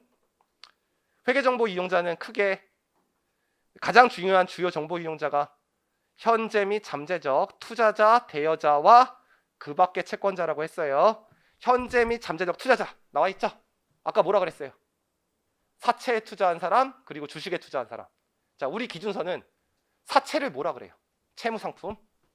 주식을 뭐라 그래요? 지분상품. 그럼 회계정보를 이용하면 지분상품, 채무상품의 매수, 보유, 매도에 관한 위험과 수익률에 관한 도움을 주는 회계정보를 필요로 한다. 아까 나왔던 문장 그대로 나왔죠? 그래서 맞는 말. 그 다음에 두 번째는 현재 및 잠재적 대여자와 그 밖의 채권자가 나와 있어요. 그럼 대여자는 자금을 대여한 사람, 대여자. 그리고 기타 형태의 신용을 제공한 사람. 이것을 아까 미지급금과 매입채무 거기에 나와 있는 기타 채권자라고 했죠. 그 밖의 채권자. 그래서 이 원금과 이자 상환 능력을 평가하는 데 도움을 주는 회계정보를 필요로 한다. 이것도 맞는 말이고. 그 다음에 기업 실체에 직접적 혹은 간접적으로 자금을 투자한 현재 및 잠재적 투자자와 대여자와 그 밖의 채권자를 회계정보의 주요 정보 이용자로 간주한다. 기업에 직접 투자한 사람 3명 맞죠? 다 들어가 있어요. 그래서 이 문장은 진짜 많이 나왔어요. 한 3번 나온 것 같아. 3번 문장은. 그 다음에 4번 문장은 제가 밑줄 안 쳐줬는데 여러분들 상식으로 그냥 풀 수 있어요. 공급자, 거래처, 고객 등 일반 대중은 기업의 성장 추이, 활동 범위, 최근의 경영활동, 기업의 사회적 책임 등을 평가하기 위해서 회계정보를 이용하죠. 그래서 뭐 이렇게 이용하고 뭐 논문 쓰려고 이용하기도 하고. 그 다음에 5번 볼게요. 일반 목적 재무보고서는 경영진, 감독당국, 일반 대중들을 주요 대상으로 한 것이다. 요게 틀렸죠? 요게 주요 정보 이용자가 아니라 그랬습니다. 그래서 요게 틀렸죠. 왜 그렇게 돼 있어요? 우리 기준서 읽어보시면, 우리 기본서 읽어보시면 경영진은 기업 내부의 자료를 구할 수 있기 때문에 주요 정보 이용자가 아니다. 이미 원데이터를 다 갖고 있는 거야. 그리고 감독당국과 일반 대중은 기업에 직접 자금을 투자한 사람이 아니기 때문에 주요 정보 이용자가 아니라고 되어 있습니다. 그래서 여러분들 3번과 5번은 시험에 진짜 많이 나온 문장이고 2장에서 다시 보게 될 거예요. 그 다음에 기출문제 푸시다. 2번. 다음 중 회계정보의 기능에 대한 설명으로 타당하지 않은 것은? 자, 회계정보는 자본시장에서 정보비대칭으로 인해 존재하는 역선택의 문제를 완화하여 자본이 투자자로부터 기업에게서 원활히 공급될 수 있도록 하는데 도움을 준다. 이거 나온 거죠. 역선택 해소. 그렇죠? 제가 지금 이거 풀어주는 거예요. 이거 그대로 나와 있잖아요. 역선택 해소. 그 다음에 동그라미 2번 볼게. 회계정보는 경제적 실체 간 자원의 이동의 의사결정에는 직접적인 경제적 영향을 미치지 못하지만 이게 틀렸죠? 여러분들 경제적 실체 간이에요. 경제적 실체가 뭐예요? 기업 가계 정부를 얘기하는 거거든. 근데 기업이니까 지금 경제적 실체 간이니까 기업 외부죠. 그래서 기업 외부의 자원에는 효율적으로 배분되지 못하지만 요게 틀린 거죠. 요게 간 기업 외부. 근데 경제적 실체 내에서의 자원의 이동에 관한 의사결정에는 도움을 준다. 요건 맞는 말이고, 그렇죠? 그래서 요게 답이 나왔었다고 얘기했죠. 그 다음에 3번 볼게요. 회계 정보는 자본시장에서 발생할 수 있는 대리인의 기회주의적인 행위인 도덕적 행위라는 문제를 해결하는 데 도움을 준다. 그냥 도덕적 행위 해소 나와 있죠. 그 다음에 회계 정보는 자본주의 시장 경제 체제의 희소한 경제적 자원이 자본시장을 통해 효율적으로 배분되도록 하는 데 도움을 준다. 그래서 회계의 사회적 역할, 첫 번째 경제적 자원의 효율적 배분, 그냥 나온 거죠. 그 다음에 5번 보시면 회계 정보는 정부가 효율적이고 적절한 자원 배분을 위한 정책을 수립하는 데 도움을 준다. 두 가지죠. 세금 및 공공요금을 책정할 때 도움을 줍니다. 그래서 정답은 2번이었고, 그 다음에 3번 볼게요. 다음 중 회계 한국채택 국제회계인에 대한 설명으로 타당하지 않은 것은 회계 원칙과 관련된 거예요. 그래서 국제회계 기준의 특징 같은 거 물어본 거예요. 국제적으로 통용되는 회계 기준을 채택함으로써 회계 정보의 신뢰성이 향상되고 다른 나라로부터 자금 조달이 용이해지며 차입 원가를 절감할 수 있다. 이렇게 돼 있죠. 그래서 회계 정보를 통일화시키면 국제적으로 통일한 회계 원칙을 만든다. 그래서 제가 뭐라 그랬어요? 국제적인 정합성을 만들기 때문에 회계 비용이 최소화된다. 그거 나온 문장이지. 제 책에 있는 4번 문장 그대로 낸 거고 맞는 말. 자, 한국 채택 국제회계 기준은 회계 처리에 대해서 구체적인 회계 처리 방법을 제시하기보다는, 이게 무슨 뜻이에요? 꼭 이것만 써라 만드는 거죠. 규칙 중심. 전문가적인 판단을 중시하는 접근법을 쓰고 있다. 이게 뭐예요? 원칙 중심. 그래서 맞는 말이죠. 국제회계 기준은 규칙 중심이 아니라 원칙 중심이다. 그래서 요거 나왔죠. 전문가적인 판단을 중시한다는 거. 요것도 맞는 말이네. 자, 3번은 지금까지 배운 걸로 못 풀어요. 여러분들이 이제 연결 재무제표 고급회계 들은 걸로 풀 수 있는 거야. 한국채택 국제회계 기준의 연결 범위는 주식회사 등의 외부감사의 법률에 의한 외부감사 대상이 아닌 소규모 회사는 포함하지 않는다. 이거 아니죠? 여러분들 A 회사가 B 회사의 지분을 50%에서 한 주 이상 갖고 있으면 우리가 과반수라고 했죠. 우리가 과반수 갖고 있으면 연결 재무제표를 만드는데 이 B 회사가 한 명 회사면 연결 안 하는 거에 해야 돼요. 해야죠. 뭐 1억 이하야. 해야 돼, 안 해야 돼? 해야죠. 제가 뭐라 그랬어요? 모든 회사. 그렇죠? 연결해서 배우는 거예요. 연결해서 나중에 다시 배울 거야. 그래서 3번이 틀렸습니다. 소규모 회사도 포함해야 돼요. 그래서 일장과 연결을 합친 문제고, 4번 볼게. 한국채택 국제회계 기준은 2011년부터 모든 주권 상장 법인이 의무적으로 적용하되, 제가 2011년부터는 상장 법인한테 강제적으로 적용해야 된다 그랬죠. 근데 원하는 상자 기업이나 비상장 기업은 2009년부터 조기 적용하고 있다. 그래서 이게 이제 외관법이었는데 지금은 이제 기출 안 되겠죠. 여러분들 지금 우리는 2021년에 살고 있고 여러분들은 2022년에 시험을 쳐야 됩니다. 이 문장은 그냥 기출된 거라서 복원한 거고. 5번 볼게요. 이 문장 그대로 나왔겠네요. 5번. 이 문장. 한국채택 국제회계기준은 국제회계기준위원회에서 공표한 국제회계기준을 기초로 한국회계기준원에서 제정하고 금융위원회에서 보고 후 공표된 것이다. 맞죠? 그래서 기준위원회가 위탁하여 제정하고 있으니까 그것을 금융위원회에 보고한 다음에 공표를 하고 있죠. 문장만 좀 바꿔놓은 거죠. 여러분들 1장은요. 오늘 집에 가서 한번 읽어보고요. 그리고 시험 칠 때까지 다시 보지 않는 겁니다. 다시 보실 때 그냥 2번과 3번만 한번 다시 풀어보고 만약 틀리면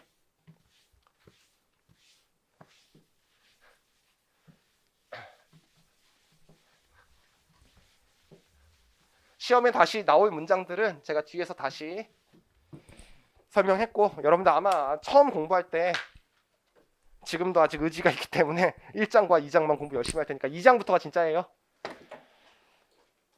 조금 더 합시다.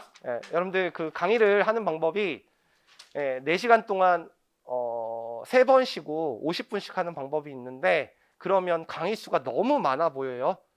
저만 되게 강의를 많이 하는 것처럼 보여요. 온라인으로 들을 때. 저는 강의를 많이 안 하거든요. 다른 학원보다 한 20시간 강의를 적게 해요. 대신에 농담을 안 해요. 그러니까 저는 3번 쉬겠습니다. 조금만 더 합시다. 자, 우리 이제 2장부터예요. 여러분들 제 개인적인 생각은 2장은 올해 한 문제 출제가 됩니다. 알겠죠? 네, 그냥 한 문제 나오는 거고 무조건 나와요. 그리고 무조건 말 문제 나와요.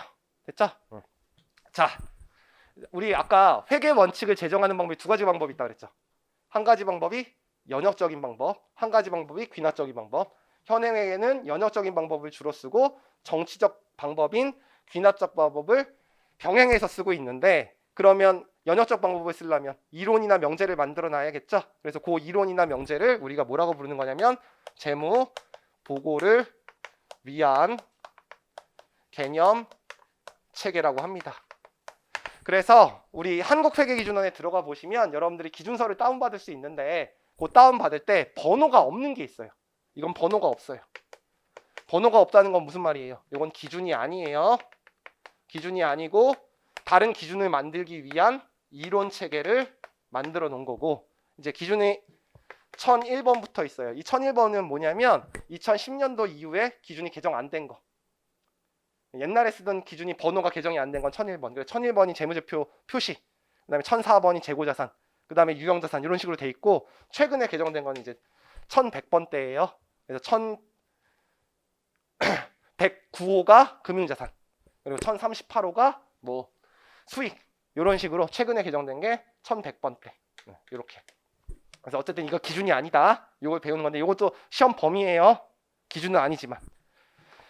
그래서 연역적인 방법을 쓸 때 우리가 이론 체계 만들어 놓은 게 재무보고를 위한 개념 체계입니다. 첫 번째 문장 잠깐만 볼게요. 자, 재무보고를 위한 개념 체계는 2-2페이지 하고 있습니다. 포인트 책. 외부 정보 이용자를 위한 재무보고의 기초가 되는 개념을 정립하기 위해서 제정되었다라고 돼 있죠. 이 말이 재무회계 이론 체계라는 거예요. 회계 기준을 만들기 위한 이론 체계. 그 다음에 개념 체계의 목적과 위상이 나와 있는데요. 목적은 여러분들 시험에는 한 번도 안 나왔어요. 그래서 이 재무보고를 위한 개념 체계를 사용하는 사람들이 있다는 거죠. 그래서 회계기준위원회는 뭐 하는 사람이에요? 뭐 하는 집단이죠? 회계 원칙을 제정 개정하는 집단이죠. 그래서 일관된 개념에 기반하여 한국 채택 국제회계 기준을 재개정하는 데 도움을 주기 위해서 이 재무보고를 위한 개념 체계를 쓸 거예요. 이게 이론 체계니까. 그 다음에 재무제표 작성자야 누구죠? 경영자입니다. 회계팀 담당자가 아니에요. 왜 경영자라고 부르는 거냐면 최종 사인은 경영자가 하기 때문에, 책임이 있기 때문에. 그러면 이 사람들이 언제 재무보고를 위한 개념체계를 쓰는 거예요? 어떤 특정한 거래가 발생했는데 그게 회계기준에 있어. 그럼 회계기준 따라가면 되는 거예요. 근데 회계기준이 없어. 그러면 재무보고를 위한 개념체계 참조해서 회계 처리해야 됩니다. 그래서 특정 거래나 다른 사건에 적용할 회계기준이 없거나 회계기준에서 회계정책을 선택하는 것을 허용하는 경우에는 일관된 회계정책을 개발하는 데 도움을 준다. 이런 경우는 별로 없겠죠. 기준이 다 있으니까. 자, 이 문장 어디서 봐요 이제? 여러분들 이 문장은 어느 단원에서 본 적이 있는 것 같아? 회계변경과 오류수정에서 나옵니다. 회계변경 오류수정 가시면 회계원칙이 없는 경우에는 경영자는 재무보고를 위한 개념체계에 따라 회계원칙을 개발하여 사용할 수 있다. 이렇게 돼 있다고. 근데 한 번도 개발한 적은 없다고. 알겠죠? 그런 사건이 잘 안 나오니까. 그 다음에 나머지 모든 정보 이용자는 주주나 채권자들 말하는 거죠. 그래서 회계기준을 이해하고 해석하는데 도움을 주기 위해서 개념체계를 만들어 놨습니다. 그래서 사람들이 뭘 하는지만 아셔서 문장 맞으시면 되고, 그게 나온 게 아니라 그 밑에 개념체계의 위상, 요게 기출이 많이 됐죠. 요게 여러분들 재무보고를 위한 개념체계라고 쓰면, 제가 팔이 너무 아프니까 그냥 이제 약자로 개념체계라고 쓸 거예요. 개념체계는 기준이 아니라 그랬죠. 자, 우리가 쓰는 기준은 뭐라 그래요? IFRS라고 하죠. 근데 우리나라에서 도입했기 때문에 한국채택국제기준이라고 하고, 그래서 우리는 그냥 KIFRS라고 부릅니다. 그럼 여기서 규정한 내용과 여기서 규정한 내용이 똑같으면 문제가 안 되는데 거의 똑같아요. 근데 다른 것들이 있어요. 개념체계에서는 공정가치가 중요하다고 하는데 실무에서 공정가치를 못 쓰는 경우가 있을 수 있단 말이에요. 그러면 이렇게 서로 다른 것을 규정한 것을 우리가 뭐라 그래요? 상충 관계라고 하죠. 그럼 뭐가 우선시돼야 돼요? 이론이 우선시돼야 돼요? 실무가 우선시돼야 돼요? 당연히 실무. 그래서 KIFRS가 우선시됩니다. 여러분들 시험에는 개념체계가 우선시된다 그래서 시험 문제 여러 번 출제됐었죠. 자, 1번 볼게요. 위상. 개념체계는 회계 기준이 아니므로 이 개념체계는 어떠한 내용도 회계 기준이나 그 요구사항에 무선하지 않음이라고 되어 있죠. 여러분들 시험에는 개념체계는 회계 기준이므로 개념체계의 어떠한 내용도 회계 기준이나 요구사항에 우선한다. 이런 식으로 해서 한 두세 번 출제됐어요. 계속 이것만 나오니까 다 맞는 거야. 이제 몇 번 출제되면 다 맞잖아요. 그러니까 동그라미 2번도 또 나와요. 자, 일반 목적 재무보고의 목적을 달성하기 위해서 회계기준위원회는 개념체계의 관점에서 벗어난 요구사항을 정하는 경우가 있을 수 있습니다. 개념체계에서 없는 내용으로 규정한 게 있을 수가 있어요. 예를 들면 여러분들 개념체계에서 자산을 측정하는 방법은 몇 가지가 있어요. 공부 진짜 안 하죠. 네 가지. 역사적 원가, 현행 원가, 공정가치, 사용가치 이렇게 네 개가 있잖아. 근데 이 네 가지 말고 쓸 수 있는 측정 방법, 우리 재고자산 평가 손실 쓸 땐 못 써. 순실현 가능가치 규정 안 돼 있잖아. 벗어나 있잖아. 그럼 어디서? 부록에서 그 내용이 왜 벗어난 건지 그 이유까지 설명하고 있어요. 알겠죠? 그래서 벗어난 내용 쓸 수 있습니다. 알겠죠? 그런 경우 있다고. 그래서 이거 시험 문제 나올 때 세무사 시험에 나온 건데 일반 목적 재무보고의 목적을 달성하기 위해 회계기준위원회는 개념체계의 관점에서 벗어난 요구사항을 정하는 경우는 절대 없다. 이렇게 해서 틀린 문장으로 나온 적이 있어요. 그거 기억하시면 되고요. 그 다음에 두 번째, 회계기준위원회 공식 임무 심심할 때 읽어보세요. 안 낼 거예요. 당연히 재무정보의 투명성을 기여하기 위해서 회계기준위원회가 일하겠지. 수탁 책임에 관한 보고 기능, 회계의 역할 나와 있고 경제적 자원의 효율적 배분, 회계의 역할이니까 이런 거 갖다 틀리지 않을 거예요. 그리고 이번에 기준 개정될 때 추가된 내용인데 여러분들 시험에 나오지 않을 거예요. 알겠죠? 여러분들 이건 아세요? 여러분들 재무보고를 위한 개념체계가 2010년도 이후에 몇 번 개정됐냐면 지금 두 번째 개정된 거예요. 2013년도에 한 번 개정되고 2019년 12월 6일 날 개정됐어요. 그래서 지금 개정된 내용으로 공부하고 있다. 근데 개정이 됐다고 해서 여러분들한테 부담은 되게 늘어났는데 페이지가 엄청나게 늘어났죠. 원래 40페이지짜리 단원이었는데 제 책 기준으로 70페이지야 기본서가. 근데 시험에 나올 건 어차피 똑같이 나올 거니까 너무 걱정하지 말고 공부하시면 됩니다. 그래서 위상만 빼고 나머지는 그냥 심심할 때 읽어보시면 되고. 자, 그림 2-1 나와 있는데 요거는 이제 그러면 내가 찍어줘야겠죠. 내용이 늘어났단 말이에요. 옛날에는 목차가 5개밖에 없었는데 지금 8개로 늘어났어요. 그럼 공부할 때 중점적으로 공부해야 될 게 있단 말이에요. 그래서 기준의 목차가 총 8개로 돼 있어요. 일단 첫 번째 목적이 나와 있습니다. 원래는 일반 목적 재무 보고의 목적이에요. 저도 알아요. 목적이 뭘까요? 이미 1장에서 배웠는데 현재 및 잠재적 투자자, 대여자와 그 밖의 채권자에게 의사결정에 유용한 정보를 제공하는 거. 그거 나와 있는 거야. 그래서 목적이 나와 있어요. 그 다음에 두 번째, 정보가 갖추어야 될 주요한 특성을 규정하고 있습니다. 이게 회계학이라는 게 나중에 발전했기 때문에 다른 회계학, 경영학 과목이나 아니면 경제학 과목에서 용어들을 우리가 벤치마킹해서 쓰는 것들이 있어요. 그래서 정보가 갖추어야 될 속성을 우리가 질적 특성이라고 합니다. 그래서 질적 특성을 규정해 놨고요. 이게 두 번째. 그다음에 이제 세 번째 목차가 뭐가 나와 있냐면 이번에 추가된 거죠. 보고 기업.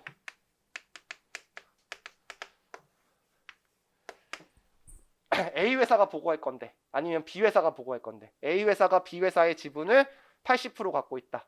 그럼 두 개를 합친 재무제표를 연결 재무제표라고 하고 A만 만든 것을 B 연결 재무제표라고 하고 그 다음에 그거 말고 대규모 기업 집단에 속한 법인이 있으면 결합 재무제표가 보고 기업이다. 절대 안 나와요. 이거는 중요하지 않은 거고. 그 다음에 여러분들 재무제표 요소라는 거 아세요?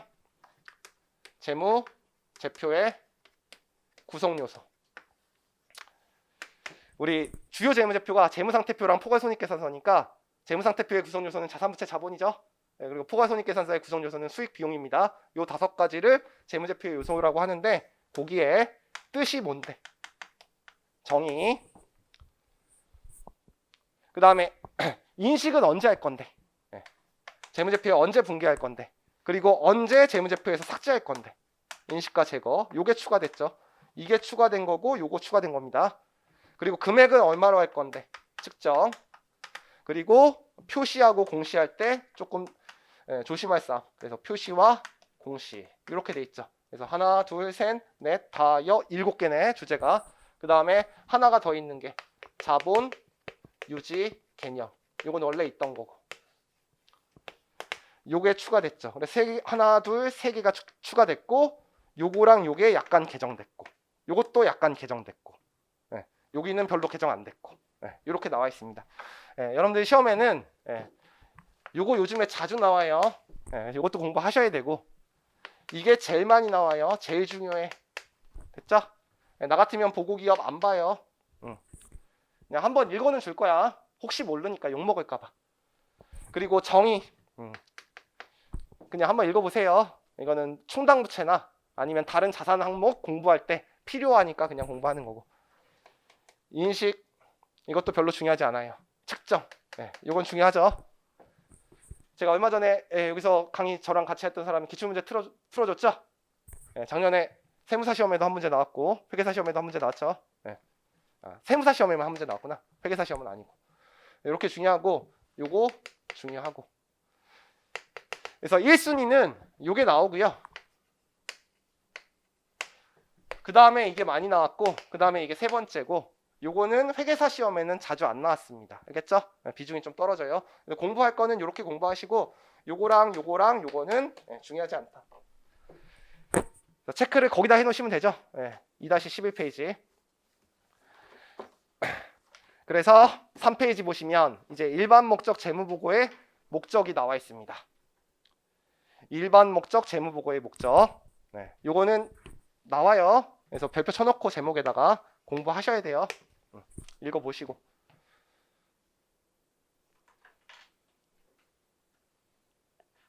자, 1번 볼게요. 문장 다 나왔던 거예요. 여러분들 이 책 쓸 때 좀 두껍다고 생각하시는데 기본서보다는 얇은데 제가 이 책에 나와 있는 포인트의 문장들은 여태까지 기출된 문장들만 다 뽑아서 넣은 거야. 거의. 그리고 기출이 예상되는 문장만. 알겠죠? 자, 일반 목적 재무보고서의 목적과 유용성과 한계가 나와 있는데 일단 일반 목적 재무보고의 목적은 현재 및 잠재적 투자자, 대여자와 그 밖의 채권자의 의사결정에 유용한 보고기업의 재무정보를 제공한다. 제일 앞에 있는 표에 있는 첫 번째 문장. 그건 안 틀릴 거죠? 세무사 시험에 2번 맞는 답으로 나왔어요. 오답으로 뭐 고치지 않고 그냥 제일 처음에 그림에 있는 첫 번째 문장. 그 다음에 일반 목적 재무보고서의 목적 보시면 동그라미 1번 남아있죠? 아까 봤던 거네.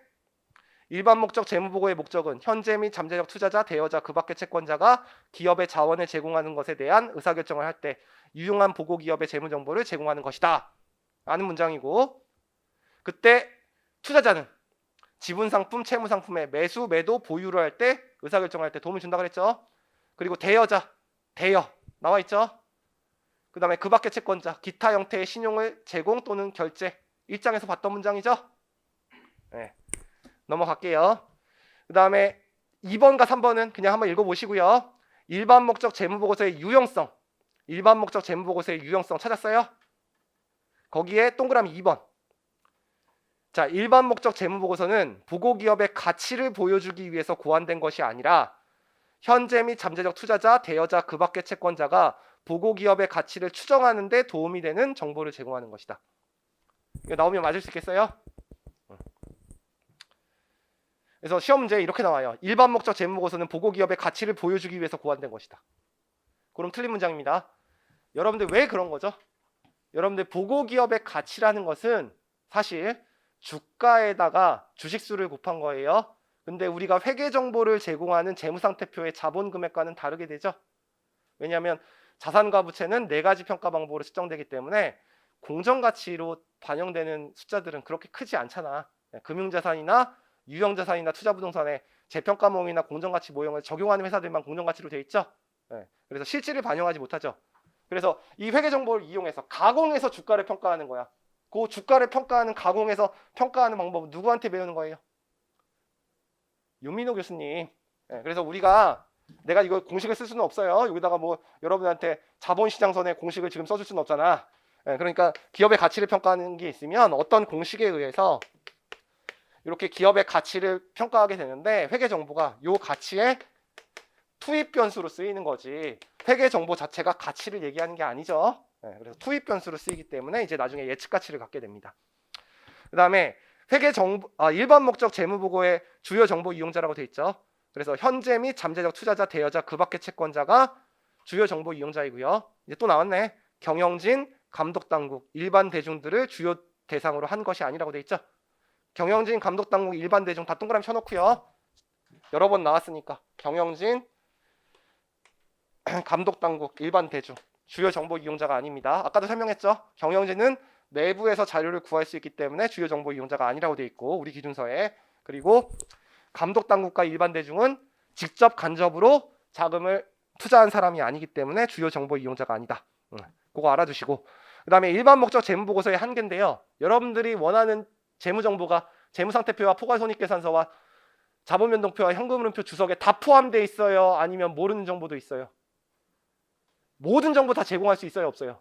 그러면 나는 이거 그만둘 거예요. 그거 받아가지고 내부 정보 이용해서 주식에 투자해갖고 돈 벌면 되지. 우리 뭐는 볼 수가 없다? 내부 정보는 이용할 수 없습니다.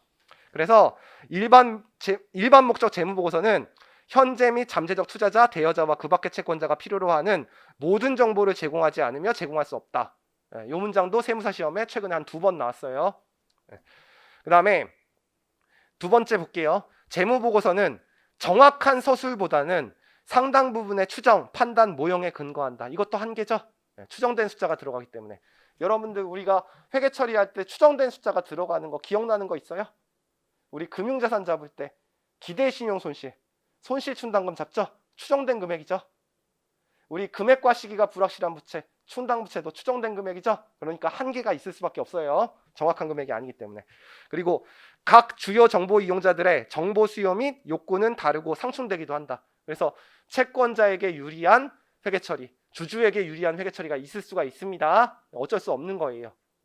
그렇지만 그 상충관계를 줄이기 위해서 회계 정보를 만들기 위해서 노력하고 있다라고 이 회계기준위원회가 써놓고 있어요. 요 다음 문장이 내가 지워버렸는데 시험에 안 나올 거기 때문에. 그래서 이런 한계가 있습니다. 자, 그 다음에 두 번째 볼게요. 자, 4페이지 일반 목적 재무보고서가 제공하는 정보. 이게 세무사 시험에 올해 나왔던 문장이 요거 가지고 이제 문제를 냈죠. 그래서 2번이 더 중요해요. 지금 요 단원에서 지금 뭐 하고 있는지 아세요? 요거 하고 있어요 지금. 일반 목적 재무보고가 제공하는 정보. 요게 중요해요. 다 읽어봐야 돼요. 여러분들은 다 읽어보세요. 요거는 중요하니까.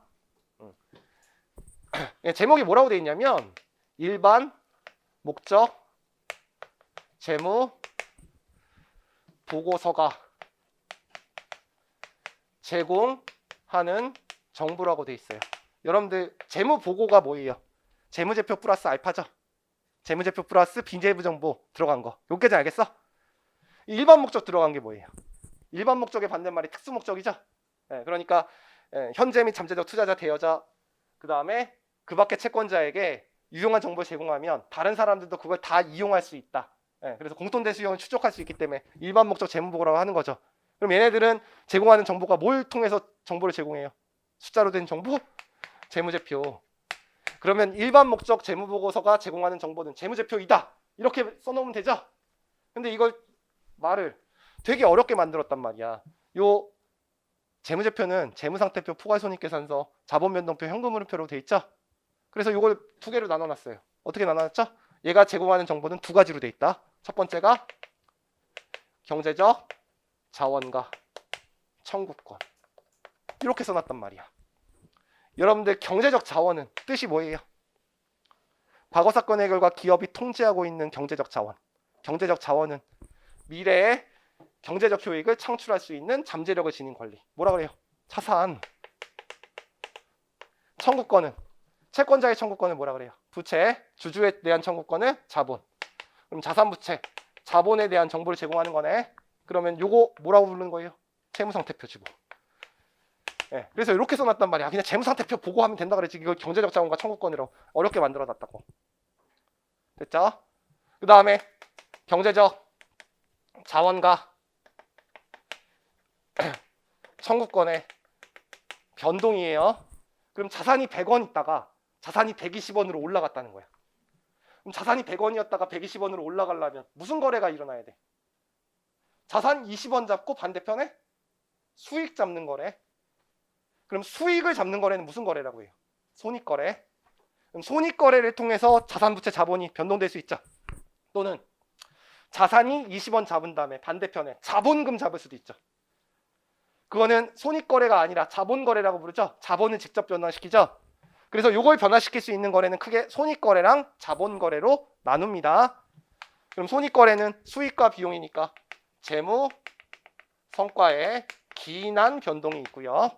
그리고 재무 성과에 기인하지 않은 변동, 이 두 가지로 나뉜다고 돼 있죠. 그럼 이게 손익계산서를 얘기하는 거네. 근데 이 손익계산서도 두 가지로 나뉘죠. 현대회계는 현금주의를 채택했습니까? 발생주의를 채택했습니까? 발생주의. 그래서 발생주의의 발생 기준에 의해서 만들어 놓은 재무성과에 기인한 변동. 이걸 뭐라고 부르는 거야? 손익계산서. 그쵸? 네, 근데 이것도 문제가 생길 수 있죠.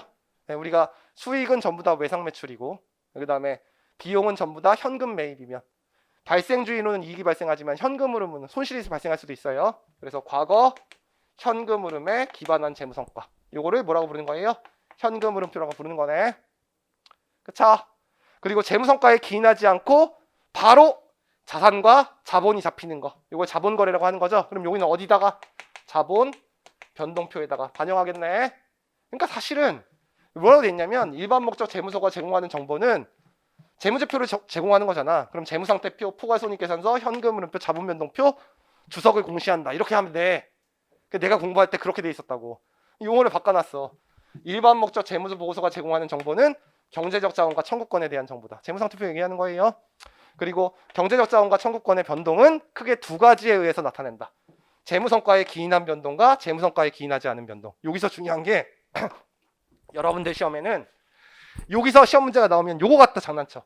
경제적 자원과 청구권의 변동은 재무성과에 기인한 변동에서만 발생하고 재무성과에 기인하지 않은 변동에서는 발생하지 않는다. 그게 틀린 문장으로 제일 많이 나오는 문장이에요. 요거 두 개에 의해서 다 변동된다. 이거 알죠? 네. 근데 이번 세무사 시험은 이게 중요한 건데 이번 세무사 시험은 뭐 밟고 장난쳤어요? 경제적 자원과 청구권은 재무성과에 기인하지 않은 지분상품의 발행이나 채무상품의 발행에 의해서 변동된다. 뭘 뺐어? 이걸 뺐지. 내가 풀어줬잖아 얼마 전에.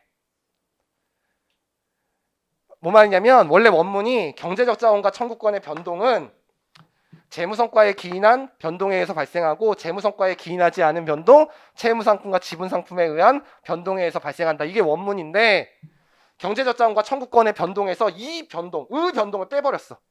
그리고 틀린 문장으로 됐다고. 네. 지저분함의 극치의 문제예요. 내가 별로 좋지 않은 문제라고 그랬죠? 원래 이게 더 좋은 문제인데. 됐죠? 그래서 재무성과에 기인하지 않은 변동의 가장 대표적인 예가 지분 상품의 발행이고, 이 지분 상품의 발행은 유상증자 말하는 거죠. 그래서 유상증자니까 손익이 안 잡힌다는 거잖아. 현금, 자본금, 주발초. 이게 가장 대표적인 예입니다. 여기다 밑줄 쳐놔야 돼요. 자, 일반 목적 재무보고서가 제공하는 정보라고 그래서 표가 하나 나와 있죠. 그 표 중에서 경제적 자원과 청구권, 경제적 자원과 청구권의 변동, 그거 두 개가 중요한 거예요. 이렇게 별표 쳐놓고 경제적 자원, 자산, 부채, 청구권, 부채, 자본. 그래서 경제적 자원과 청구권의 성격 및 금액, 재무상태표라고 제가 써놨죠. 이거 그대로 나와 있죠. 네. 그리고 경제적 자원과 청구권의 변동이라고 돼 있죠. 이거 장난쳤으니까 변동에다 동그라미 쳐놔. 나 작년에도 쳐놓으라 그랬어. 두 가지로 나뉘니까. 요게 세 가지 재무제표를 말하는 거야. 포괄손익계산서, 현금흐름표, 자본변동표. 그때 재무성과에 기인한 경제적 자원 및 청구권의 변동에 발생 기준이 반영된 재무성과가 포괄손익계산서. 과거 현금흐름이 발생한 재무성과가 현금흐름표. 그리고 재무성과에 기인하지 않은 자원 및 경제적 청구권의 변동이라고 돼 있죠. 거기다가 별표 쳐놓고 여기다가 요 문장이 제일 많이 나오는 거고. 그래서 채무상품이나 지분상품 발행과 같이 재무성과에 기인하지 않은 경제적 자원 및 청구권의 변동에 의해서 발생할 수 있다. 이렇게 써야 되는데 재무성과에 기인하지 않은 경제적 자원 및 청구권의 변동으로는 발생하지 않는다. 그렇게 해서 시험 문제 자주 나오니까 그거 기억해놓고 요번에는 요거 갖고 장난쳤는데 그 다음에 기업의 경제적 자원 사용에 관한 정보는 수탁 책임에 관한 보고 기능 그냥 나와 있으니까 한번 읽어보시면 돼요. 됐죠? 자, 일단 1교시 때 할 이론 요약은 다 했네. 문제 좀 풀어줄게요.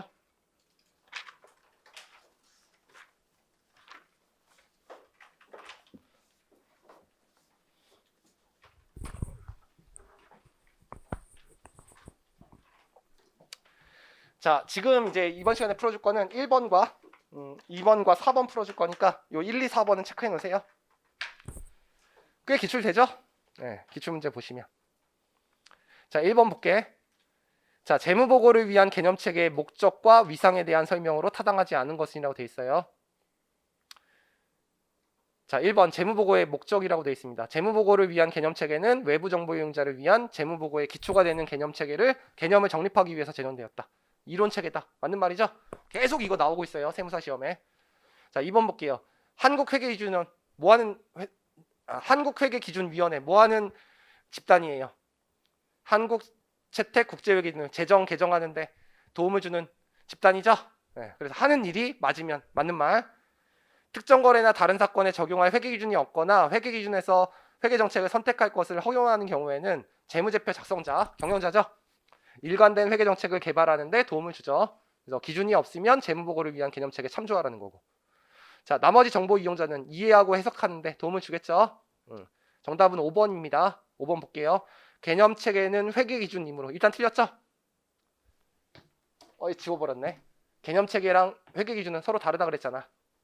개념체계의 내용은 회계기준이나 그 요구사항에 우선해서 적용해야 된다. 아니죠. 이론체계가 우선되는 게 아니라 실무가 우선돼야 되기 때문에 회계기준이 우선돼야 됩니다.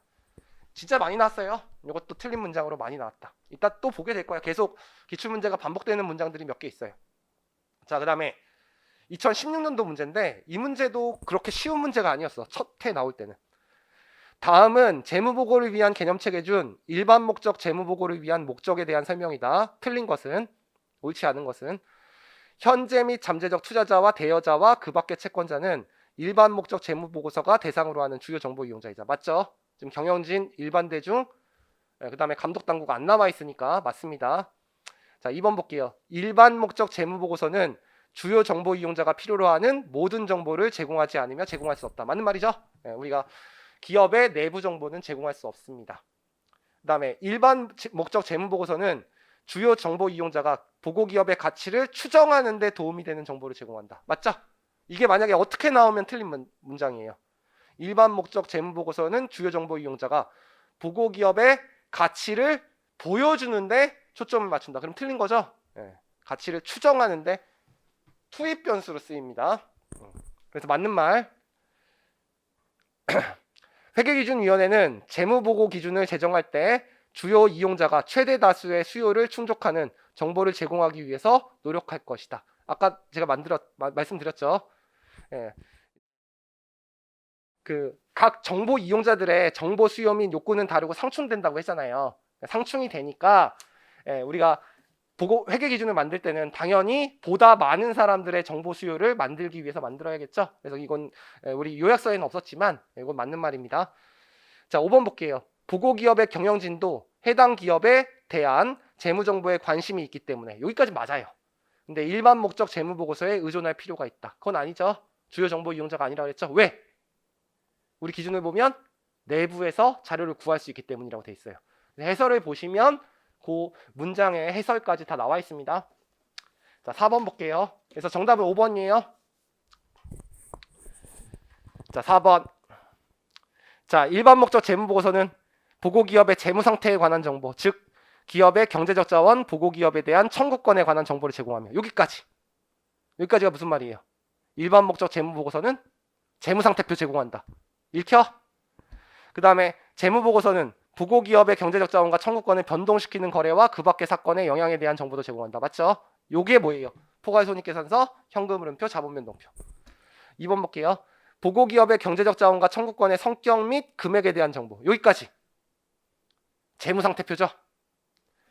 정보 이용자가 보고 기업의 재무적 강점과 약점을 식별하는 데 도움을 줄 수 있죠. 자, 뭘 통해서 우리가 도움을 받게 되죠? 보통 재무 비율 분석. 그래서 부채를 자본으로 나눴을 때 부채 비율이 낮으면 좋은 회사죠. 그래서 낮으면 좋은 회사니까 강점이 있을 수 있고, 그 다음에 유동자산을 유동부채로 나누면 유동비율이라고 하죠. 유동비율은 높아야 되죠. 그런 거를 식별하는 데 도움을 줄 수 있죠. 재무비율 분석을 통해서. 그 다음에 보고 기업의 경제적 자원과 청구권의 변동은 기업의 재무성과 그리고 채무상품 또는 지분상품 발행과 같은 그 밖의 사건 또는 거래에서 발생한다. 맞는 말이죠? 재무성과에 기인한 변동에 의해서도 발생하고 재무성과에 기인하지 않은 변동에 의해서 발생하죠. 가장 대표적인 게 채무상품이나 지분상품의 발행. 요거 장난 많이 친다 그랬고, 자, 발생 기준이 반영된 보고기업의 경제적 자원과 청구권, 그리고 기간 중 변동에 관한 정보는 그 기간의 현금 수치 지급만의 정보보다 기업의 과거 및 미래 성과를 평가하는데 더 나은 근거를 제공한다. 이게 무슨 말이에요? 회계가 현금주의 채택했느냐 발생주의 채택했느냐야. 회계는 뭐 채택했어요? 발생 기준. 그러니까 발생 기준이 더 경영 성과를 정확하게 표시하기 때문에 발생 기준이 우선시해서 주된 재무제표가 포괄손익계산서가 되는 거고, 그 다음에 현금 흐름표는 보조재무제표예요, 사실은. 알겠죠? 자, 그래서 이것도 맞는 말이고. 자, 5번 볼게. 보고기업의 경제적 자원과 청구권은 기업의 재무성과에 의해서만 변동될 수 있다. 이게 틀린 거죠? 이게 가장 대표적인 거예요. 재무성과에 기인한 거에서만 발생하는 게 아니라 재무성과에 기인하지 않은 변동에 의해서도 발생합니다. 이게 빠져가지고 틀린 문장이고, 이게 나왔어야 되는데 올해 기출 문제는 그게 나온 게 아니라 3번이잖아. 거기에 보고기업의 경제적 자원과 청구권은 의 변동을 빼서 틀린 문장으로 냈어요. 올해 세무사 시험이. 그래서 지저분한 문제. 자, 그 다음에 이제 5번부터는 10분간 휴식한 다음에 할게요.